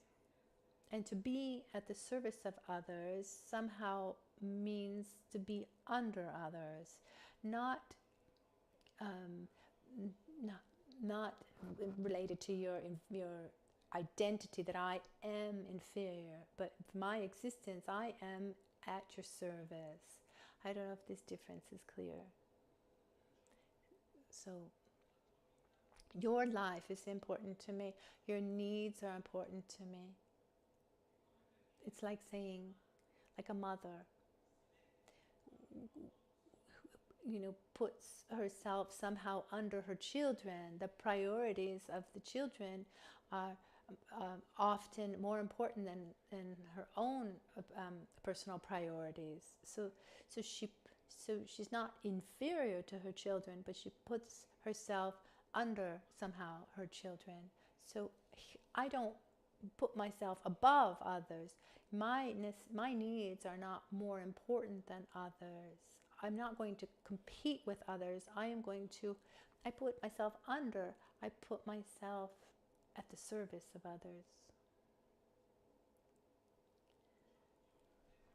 So I shouldn't compare myself with you to see myself. I'm not above you, superior to you. You know, my needs, my objectives, my desires, my view. All of this is not more important than yours, and I put myself at your service. And remember that putting yourself at the service of others is a great honor. Be able to serve is something marvelous. We live in this modern time, and there's kind of this idea that to serve someone is an act of inferiority. I see it when we, you know, how much do we like using a clean bathroom? I mean, it's something that we all like, don't we? I remember, I mean, there's a huge difference between the bathrooms here and the bathrooms in India, for example. So in our culture and in the times we live in, I mean, it's something important to us, isn't it? If we were, you know, these levels of priority, sometime, I don't remember where I was, but someone was talking about managing restaurants. I don't remember why I heard this. It's just like managing restaurants, and someone said that one key point to have repeat customers is to have clean bathrooms. So for us, it's something important. So cleaning bathrooms from 0 to 1, what importance is it given? I mean, it's something very important, isn't it? But often it's looked at, I mean, it's seen as an inferior job, when instead it's extremely important. We're protecting the health of others, and we're really at the service of of others. But we have this strange idea that the being of the service of someone is belittling ourselves. So we call them humble jobs, when instead they're jobs that are very important, especially in the, in a social context like ours, where it's something very important. How important is it in a city that the trash be taken away? If we think about the well-being of a city, what's more important, good trash management or traffic, or other things that we can see? I mean, I think trash management is one of the most important. So the person who takes away the trash is doing a job of great importance, and I think should be paid more, I think. But given it's a job where it's physically tiring as well, it's seen as a so-called, a humble job. So instead of something very, very important, what I mean to say is that in reality, to be able to serve others is something to be praised. It's very important, no matter how it's done. I mean, to do something that somebody needs, to be able to help someone, but somehow we need, for our own identity, this feeling of superiority, to be compared to, oh, you see, he does like this, or, oh, look at, he just makes, he makes everything dirty, and here I am cleaning, what he dirties. Instead, the mind training, we need to find the joy in serving. This is part of our training. Not necessarily, it's not cleaning the bathrooms, but putting ourselves at the service of others, and find the joy in doing that. Lama Michel Rinpoche himself was a pure example of joyously serving others. Just his daily practice, he was at the service of others. I mean, for whatever there was to be done, in the best way that he could interact. Let's take, for example, a family. Think of your own, or work, a group of people, if in a familial context, or work, in a work environment. One dynamic is where each one expects to be served by the others. So I expect that you see my needs. So constantly I'm trying somehow to be served. You need to see me. Another dynamic is where one, or each one, puts himself at the service of the other, which means your necessities, your needs are important to me, and I find joy in helping you or doing something for you. Which of the two ways works better? The second one. But it's not the most common. Or am I wrong? I don't think. Just a little example of our ignorance. But at the end of the day, this attitude, where there's this feeling that at the beginning that one is doing something against oneself. But we're actually helping ourselves more than anything. We suffer less, there's less conflict, we generate more feelings of joy and well-being on many levels. So every time, whenever I come into anyone's company, or says, Kandu Sudan Dropetse Danyi Kune Mateshing. May I regard myself less than everyone else? Can I see myself at the service of others? Inferior, not that I am worthless, but inferior, I'm at your service. Your happiness is important to me. Gandu Sudan Dropeshing, Danyi Kune Mentashing, and with a sincere attitude to others, you know. May I regard myself less than everyone else, and from the depths of my heart, with sincerity, value others more highly than I do myself. This means your necessities are important to me. You are important to me.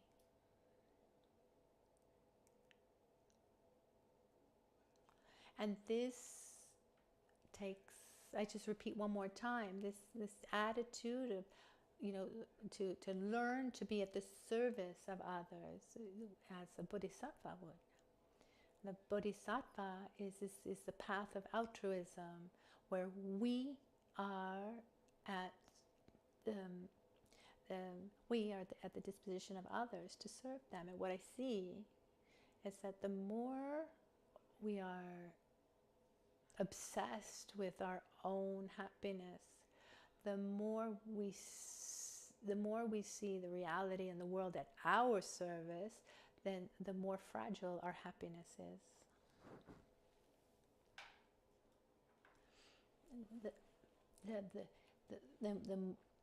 That people need to act the way I need. We try to make the world so that it is serving me, and this is very stressful. And our happiness becomes extremely fragile when I am at the service of others instead. This brings us more stability, because, I mean, how often do we suffer? How often do we suffer because someone acted in a way that we didn't agree with? I mean, look, everything I've done for you, and look what you've said to me, and they weren't the way I wanted them to be, etc., etc. Once I had a kind of insight when I was in Amsterdam. I needed to give a conference in the evening, and I arrived quite,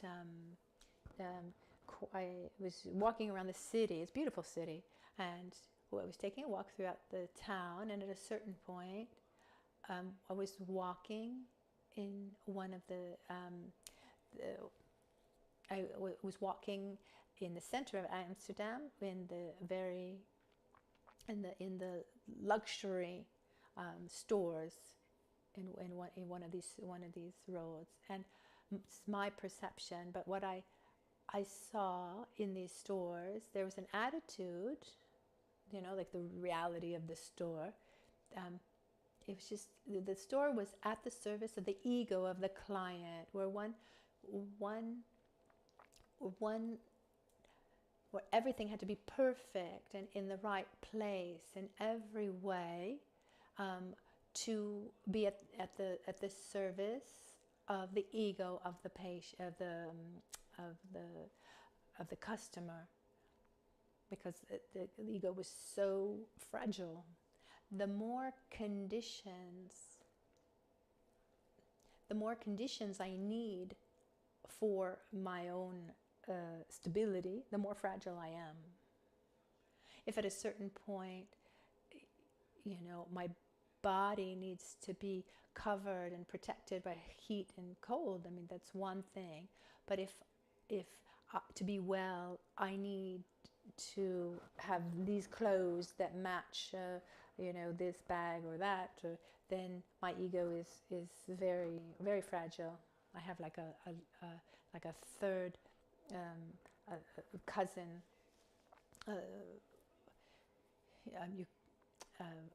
like a third degree cousin. He's in the United States, so you can see this is conditioning of other lives. His parents are really easygoing, I don't think they gave him this direction, but even before he could speak, when he was very, very little, he had his little pajamas, normals. At a certain point, if his little pants get dirty, normally, do the parents, what do they normally do? They change the whole pajama, or do they change the whole pajamas or just the pants?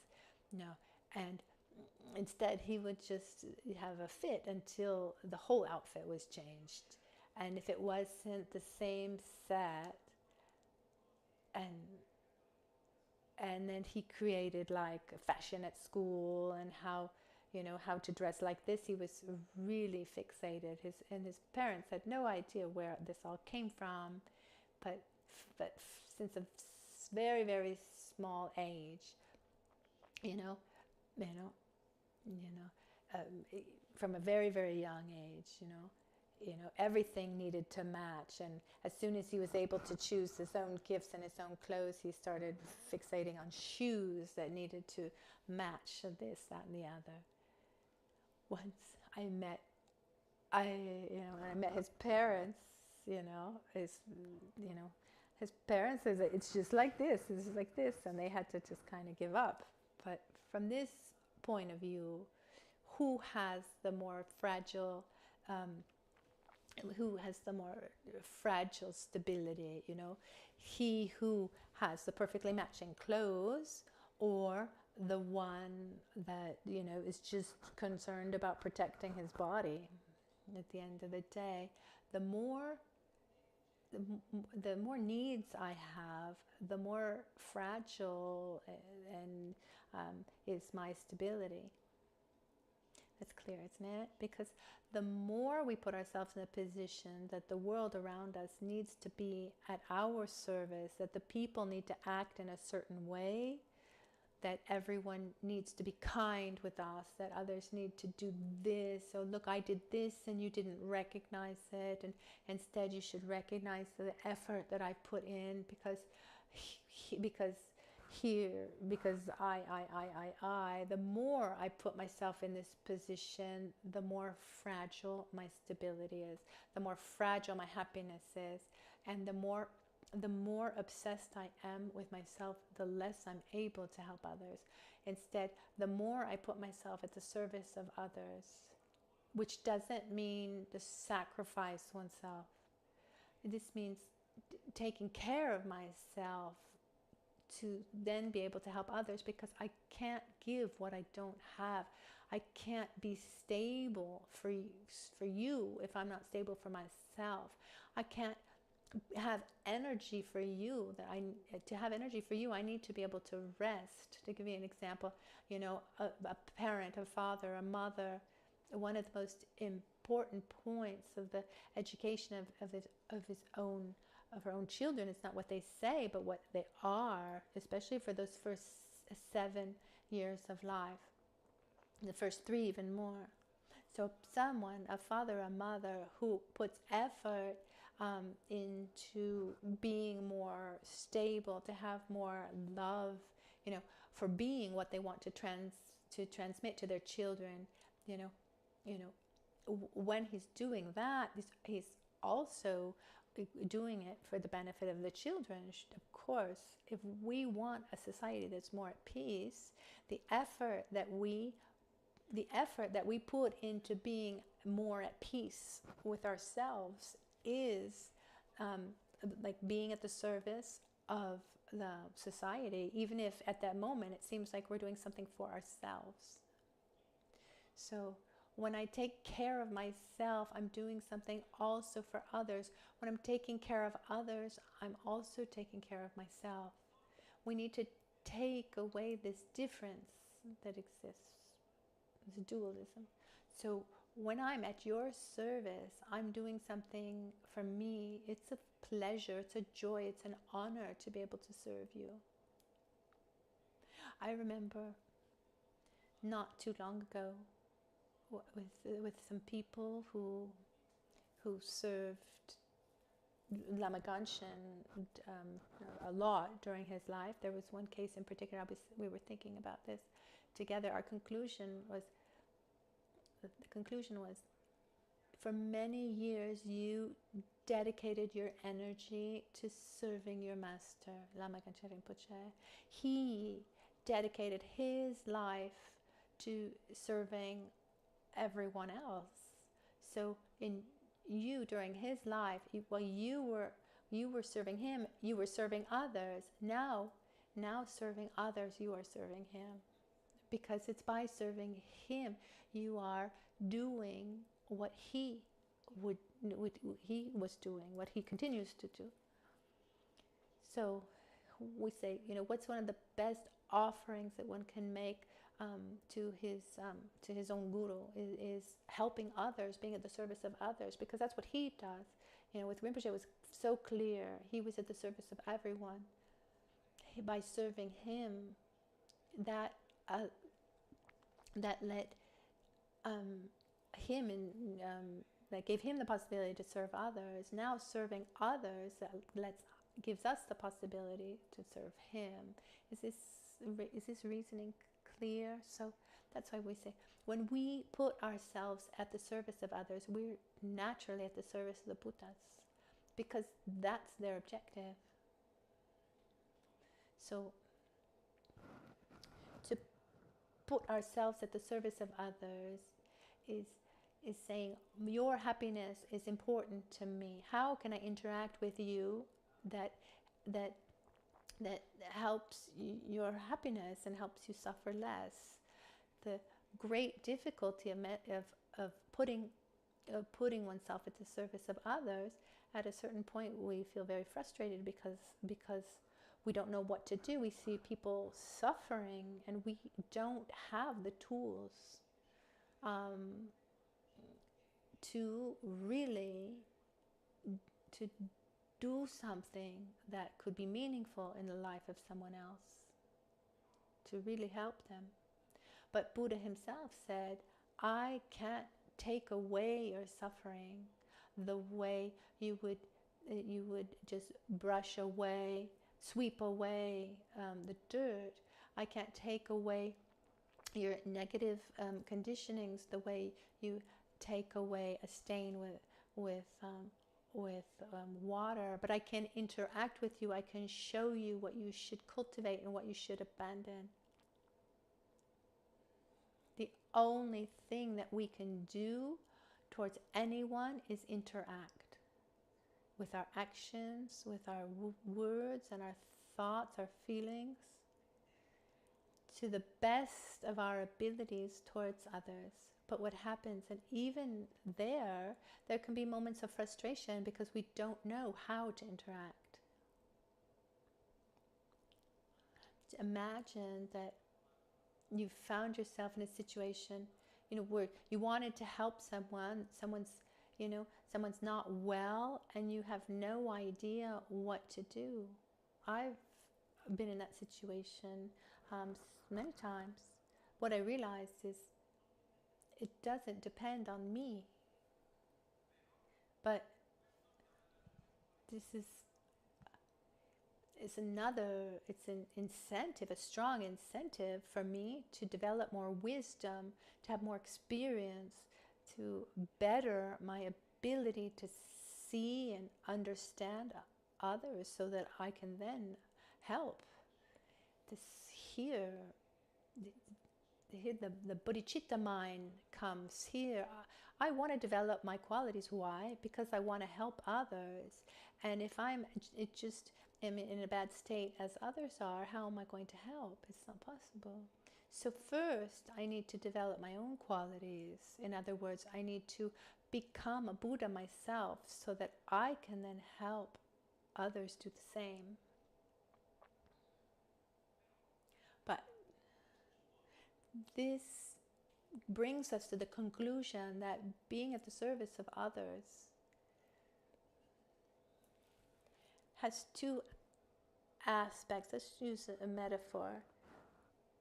If I offer a service to the center, let's say I want to help in accounting or the more noble jobs of cleaning the bathrooms or whatever it is, the humble jobs.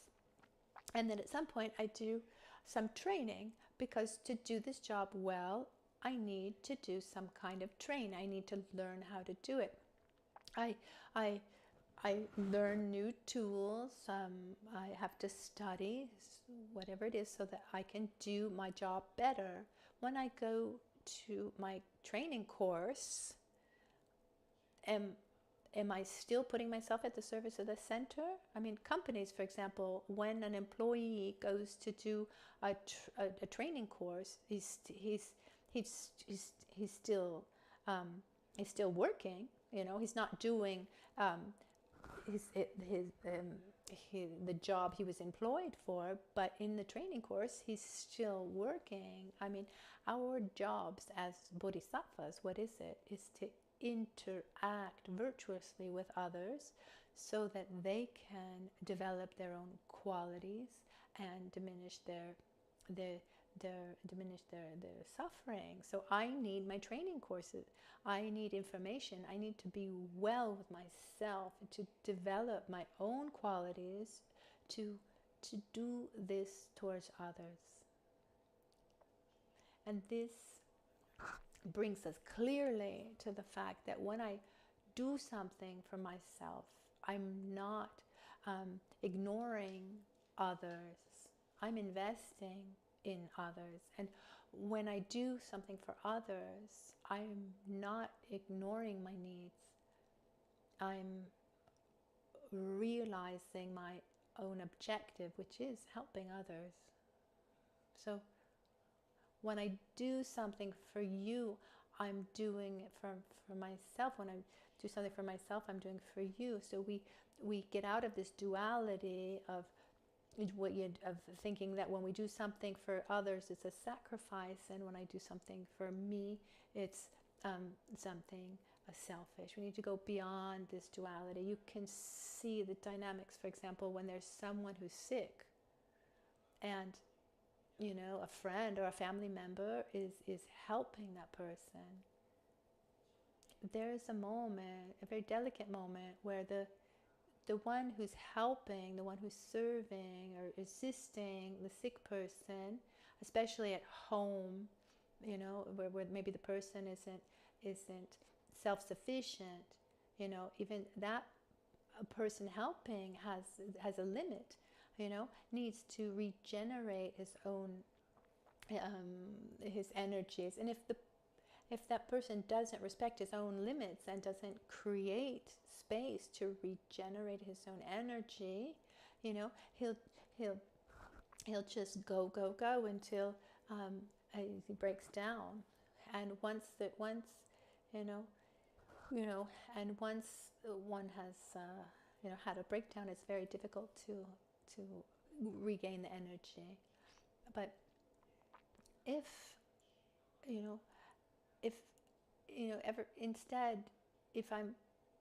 I go, take a swim or go take a walk in the woods, and I need to leave that person alone a little bit, I'm not ignoring that person. I am regenerating my strength to better help that person afterwards. Otherwise, I have less and less space. I'll be always nervous, and I won't be able to help the other. And then the whole motivation change, and you see the person as a great burden, and that one thinks that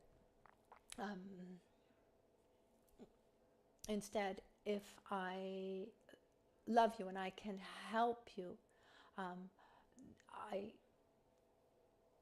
we do what we can, taking care also of ourselves. I think this is very clear. So here, whenever I come into anyone's company, or so wherever I go and whomever I meet, Kangdu Sudan Drompesh Tse, here it says whenever I'm in anyone's company. So Danyikune mentashin. May I regard myself less than anyone else. We can translate it differently. May I be at the service of others. May I not make myself superior to anyone. May I not compare myself to anyone. Instead, may I see the happiness and suffering of others as my priority.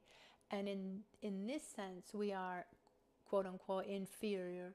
So my I, the I and the my, is worth less than the needs of the other. It doesn't mean that I'm inferior. It means that the happiness and the suffering of others on in a greater sense is more important to me.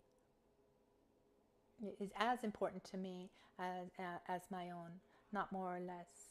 So whenever I come into anyone's company, may I put myself into a position of non-superiority and put myself at the service of others. And from the depths of my heart, with a pure heart, with a deep Shela Sampa Takpayi. Takpa is pure, with sincerity, we could also translate it. May I consider others, may I keep others, may I consider others more highly than I do myself. A Tibetan is not the more than myself in Tibetan, because this idea takes us to the comparison. Instead, in Tibetan, it's Shela Sapa Tapayi Chutu Cheparatim Parsho. May I cherish others or look others. Shen means other, Shenla. Sampa Tapayi, with sincerity.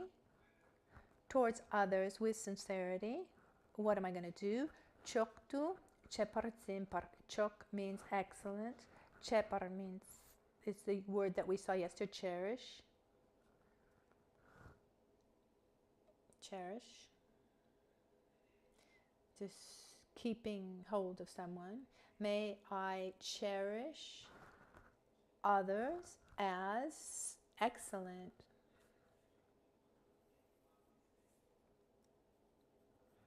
It's not more than myself. Then I'm going to try to make a better translation. But in this moment, let's try to understand better. So the translation, wherever I am, no matter with whom I am, may I put myself in a position at the service of others.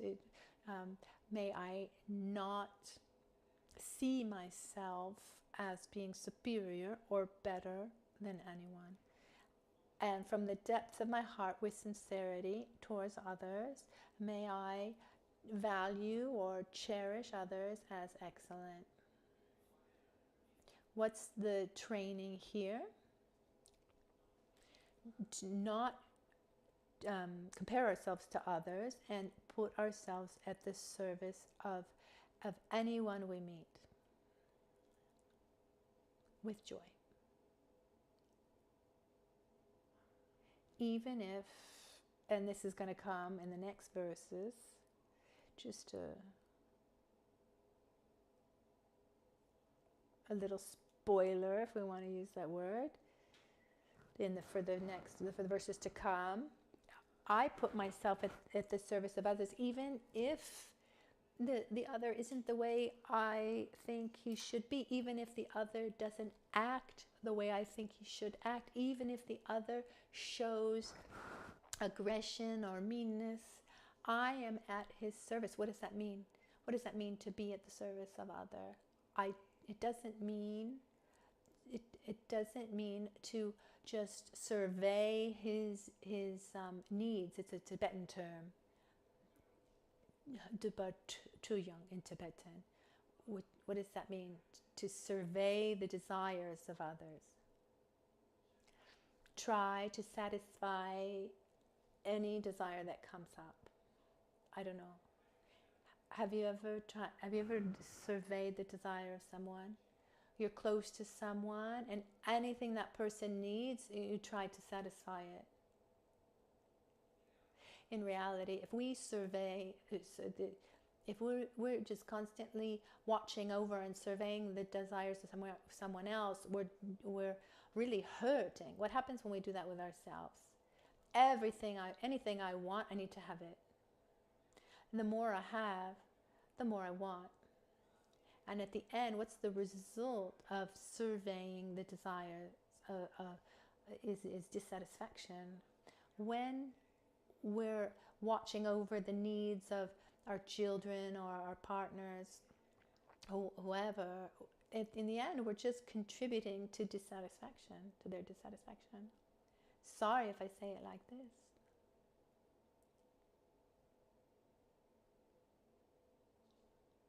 I don't know if you share this same idea.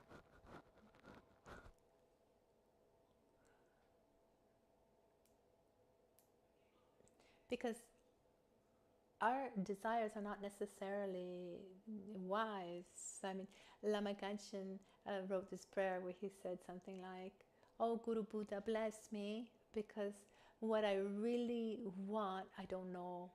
He says, the prayer says, "I pray so that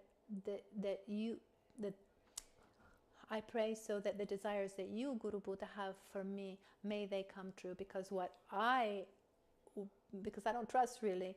I don't trust what I want for myself. I trust what you think I should have."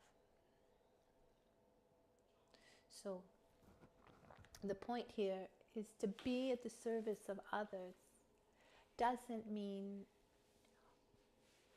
putting oneself at the service of the desire of others and do everything that we want the other one to do. Being at the service of others means interact. It means interacting with others that would help them along their path towards liberation from samsara. That's what being at the service means, at service of others means. From a small suffering to helping them understand the suffering of all permeating suffering. So we can help on a material level, heat and cold and food, not superfluous material needs, but basic needs. We can help. That's the first level of generosity. And then we can give affection and love, because we also have this need. We have this need for affection. Someone who feels alone and abandoned, etc., will have a hard time to have that necessary stability for his spiritual path. So giving love and affection is very important. Then we give protection. We're going to try to interact in a way so that the other person feels secure.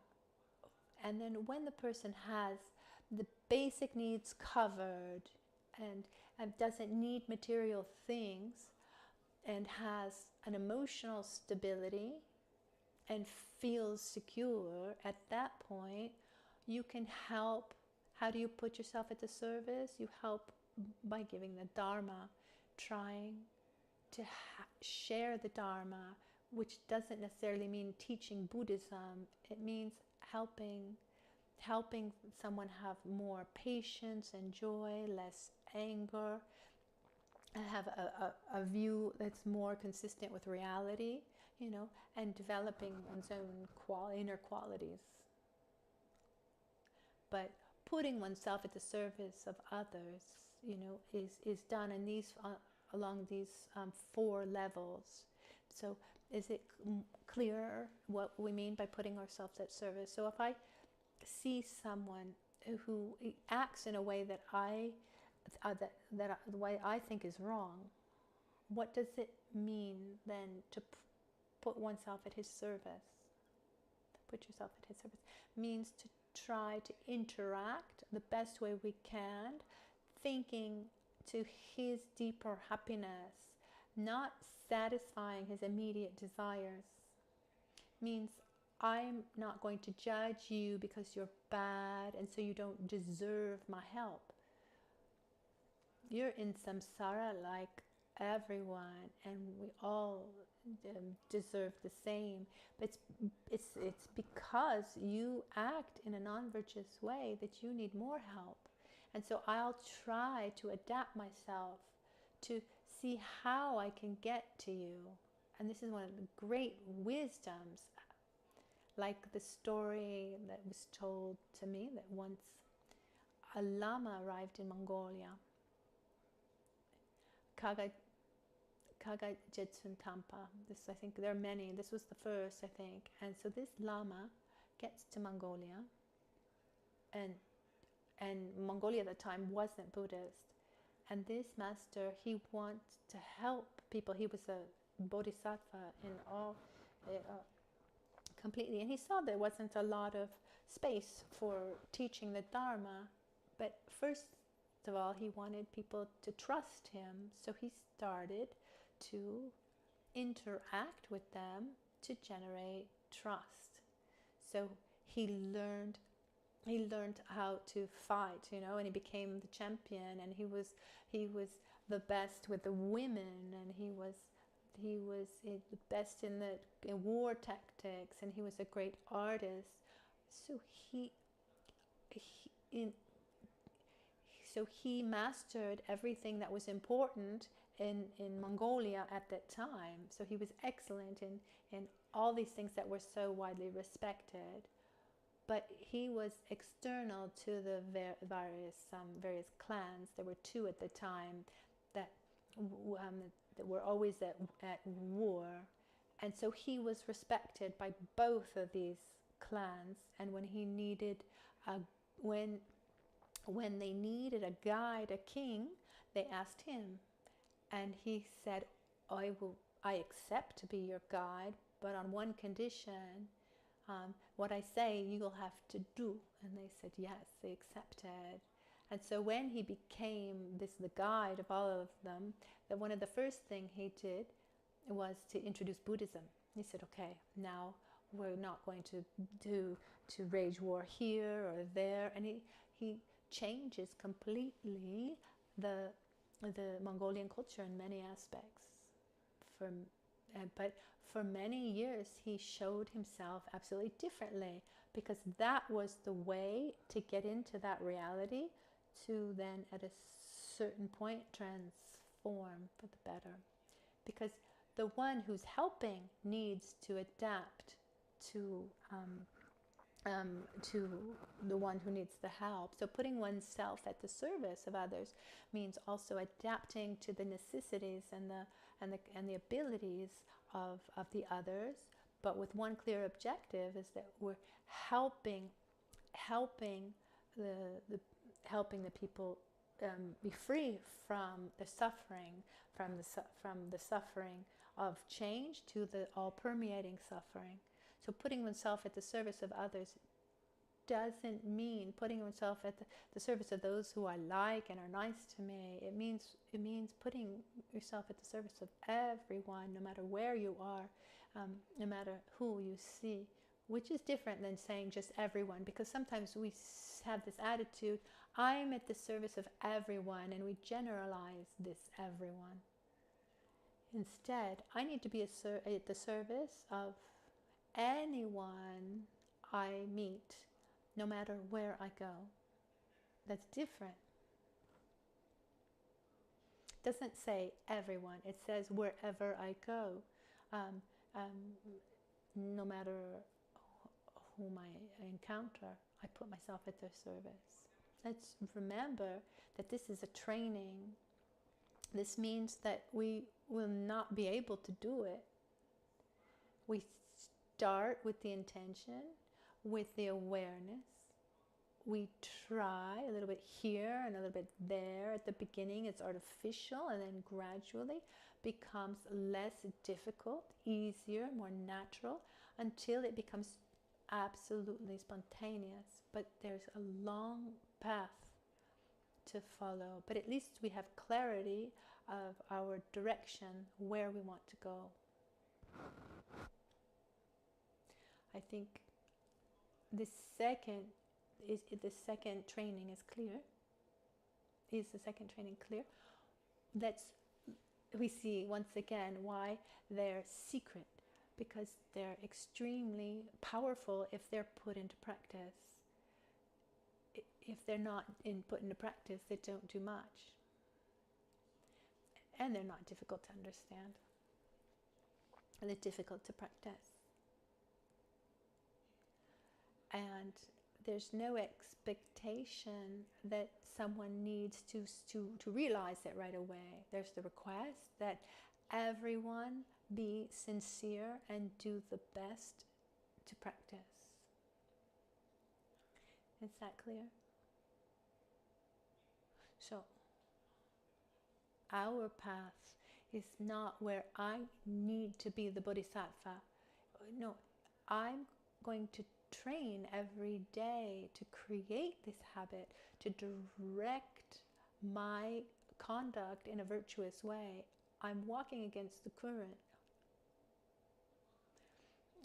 What's beautiful, the more I walk and swim against the current, the easier it becomes, and at a certain point it'll be absolutely natural, and I won't need to put any effort into it.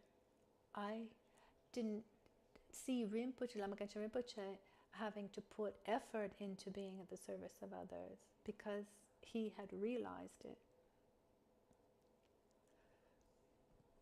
But it wasn't always like this. I mean, even in his lives, he had his path. Someone might say, oh, he was born like that. And once someone went to Rinpoche and said, oh, Rinpoche,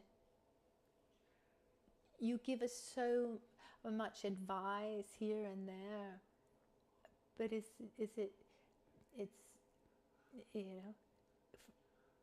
but it's natural for you. You were born like this, and it's tiresome, but it's normal for you because you were born like this. And he said, yes, it's true, but looking at myself, for example, I see that the characteristics, let's say my positive traits, most of them have come from birth, but it's something very important, because it's a sign that what we're able to generate in our lifetime on a deeper level, we bring with us. We bring this with us from life to life. This doesn't just end there, and so there's no hurry to get there. There's urgency to put ourselves in the right direction, but not to get there, not to arrive at our. Once one of my teachers, Geshe Rinpoche, he told the story of when he left Tibet walking, and he did the Himalayas walking. It was very difficult and tiresome, and he said the two experiences, the two conclusions that came from this. Number one, you never know when you're at the top of a mountain until you're there. So when you think about it, if you're walking on a mountain range, you never know that you're at the top until you're at the very top, and you don't know how much, you don't know how far you have to go.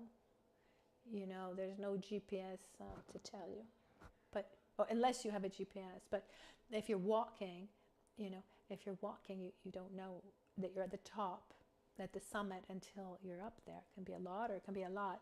And then the other thing he said, and then every time you get to the top of the mountain, you don't know how many more mountains there are to climb. You get to this is what he said. You get up to one, and then you see there a whole range to climb.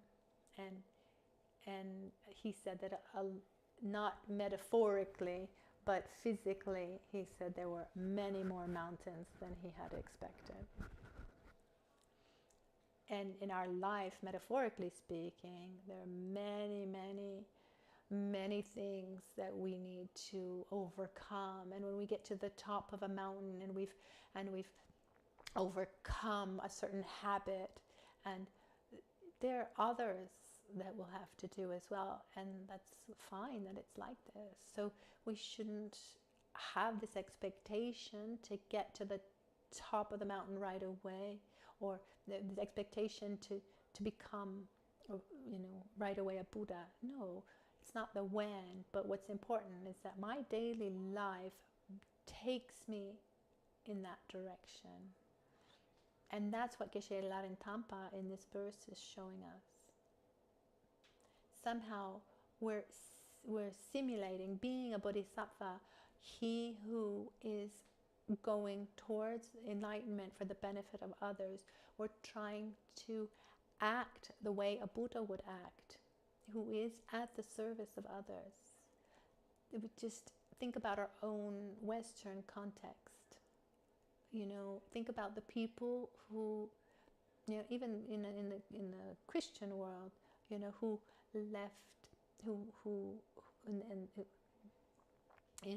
and the many people who were very spiritually elevated, like Saint Francis or Maria Teresa. I mean, are these people who were living at the service of their I and my, or the service of others? They were totally at the service of others. I'm sure, someone even asked Maria Teresa, but someone confirmed this to me once. If someone were to ask Maria Teresa who received more benefit, those who you helped or yourself, I'm sure that she would say, apparently she did say, herself. So it wasn't a sacrifice, it was an honor, it was a joy. And when we see in so many contexts, Western or Eastern, those who are just symbols of peace and stability, the way we would want to be. I mean, their objective is being at the service, being at the service of others. So we should try to do the same. Where do we do this? Wherever we go, and with anyone we meet, at work, at home, at the center, in the gompa, when we go eat, no matter where we go, we put ourselves at the service of others without feeling superior or inferior. Okay? So let's try to put effort in this. Now we conclude here. Now it's time for dedications. Kanto Sudan Drope Tse Adani Kunle Menta Shin Shela Sampa Takpa Ye Choktu Chebra Zimpara Shun.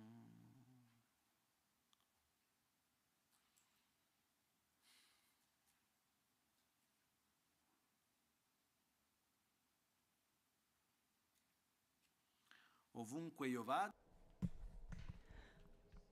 Whenever I come into anyone's company, may I regard myself less than anyone else, and from the depth of my heart, value others more highly, or cherish others most excellent. Pöke chukshi meto chan rira lingshi nide gemba de sange shinto mikte ulwargi drogun namda shingla chöpar sho ye dam guru ratna mandrala kamniryata yami jetsun lame kutse rapten chi nam karatin le chokchur gepa tam losan tempe dreme sasumgi Drove Minsel Takto Negure Che Kewa Kunto Yanda Lama Dan Drame Cheki Pela Long Ching Sadan Lamge Yente Rabzone Dorje Change Kopa Nyur Tobe Sho Nimo Dele Tsendele Nime Kuyan Delek Shing Ninsen Takto Delek Pe Kuncho Sumke Jinge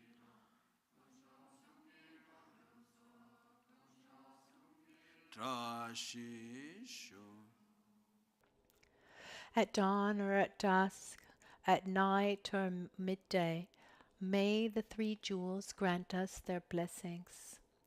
May they help us to achieve all realizations and sprinkle the path of our lives with various signs of auspiciousness. Me Sangye Rinpoche, Kyoba Lame Tamcho Rinpoche, Drimba Lame Gindur, Kyamne Kuncho Sumla Chepa Locho Sampo Pagyo Trashi Pa, Tuche Tempe Trinle Yarngo Da, Pege Rolo Zampeze, Pande Lame Shela Chepa. Buon appetito. We'll see each other at 3:30. Have a good lunch.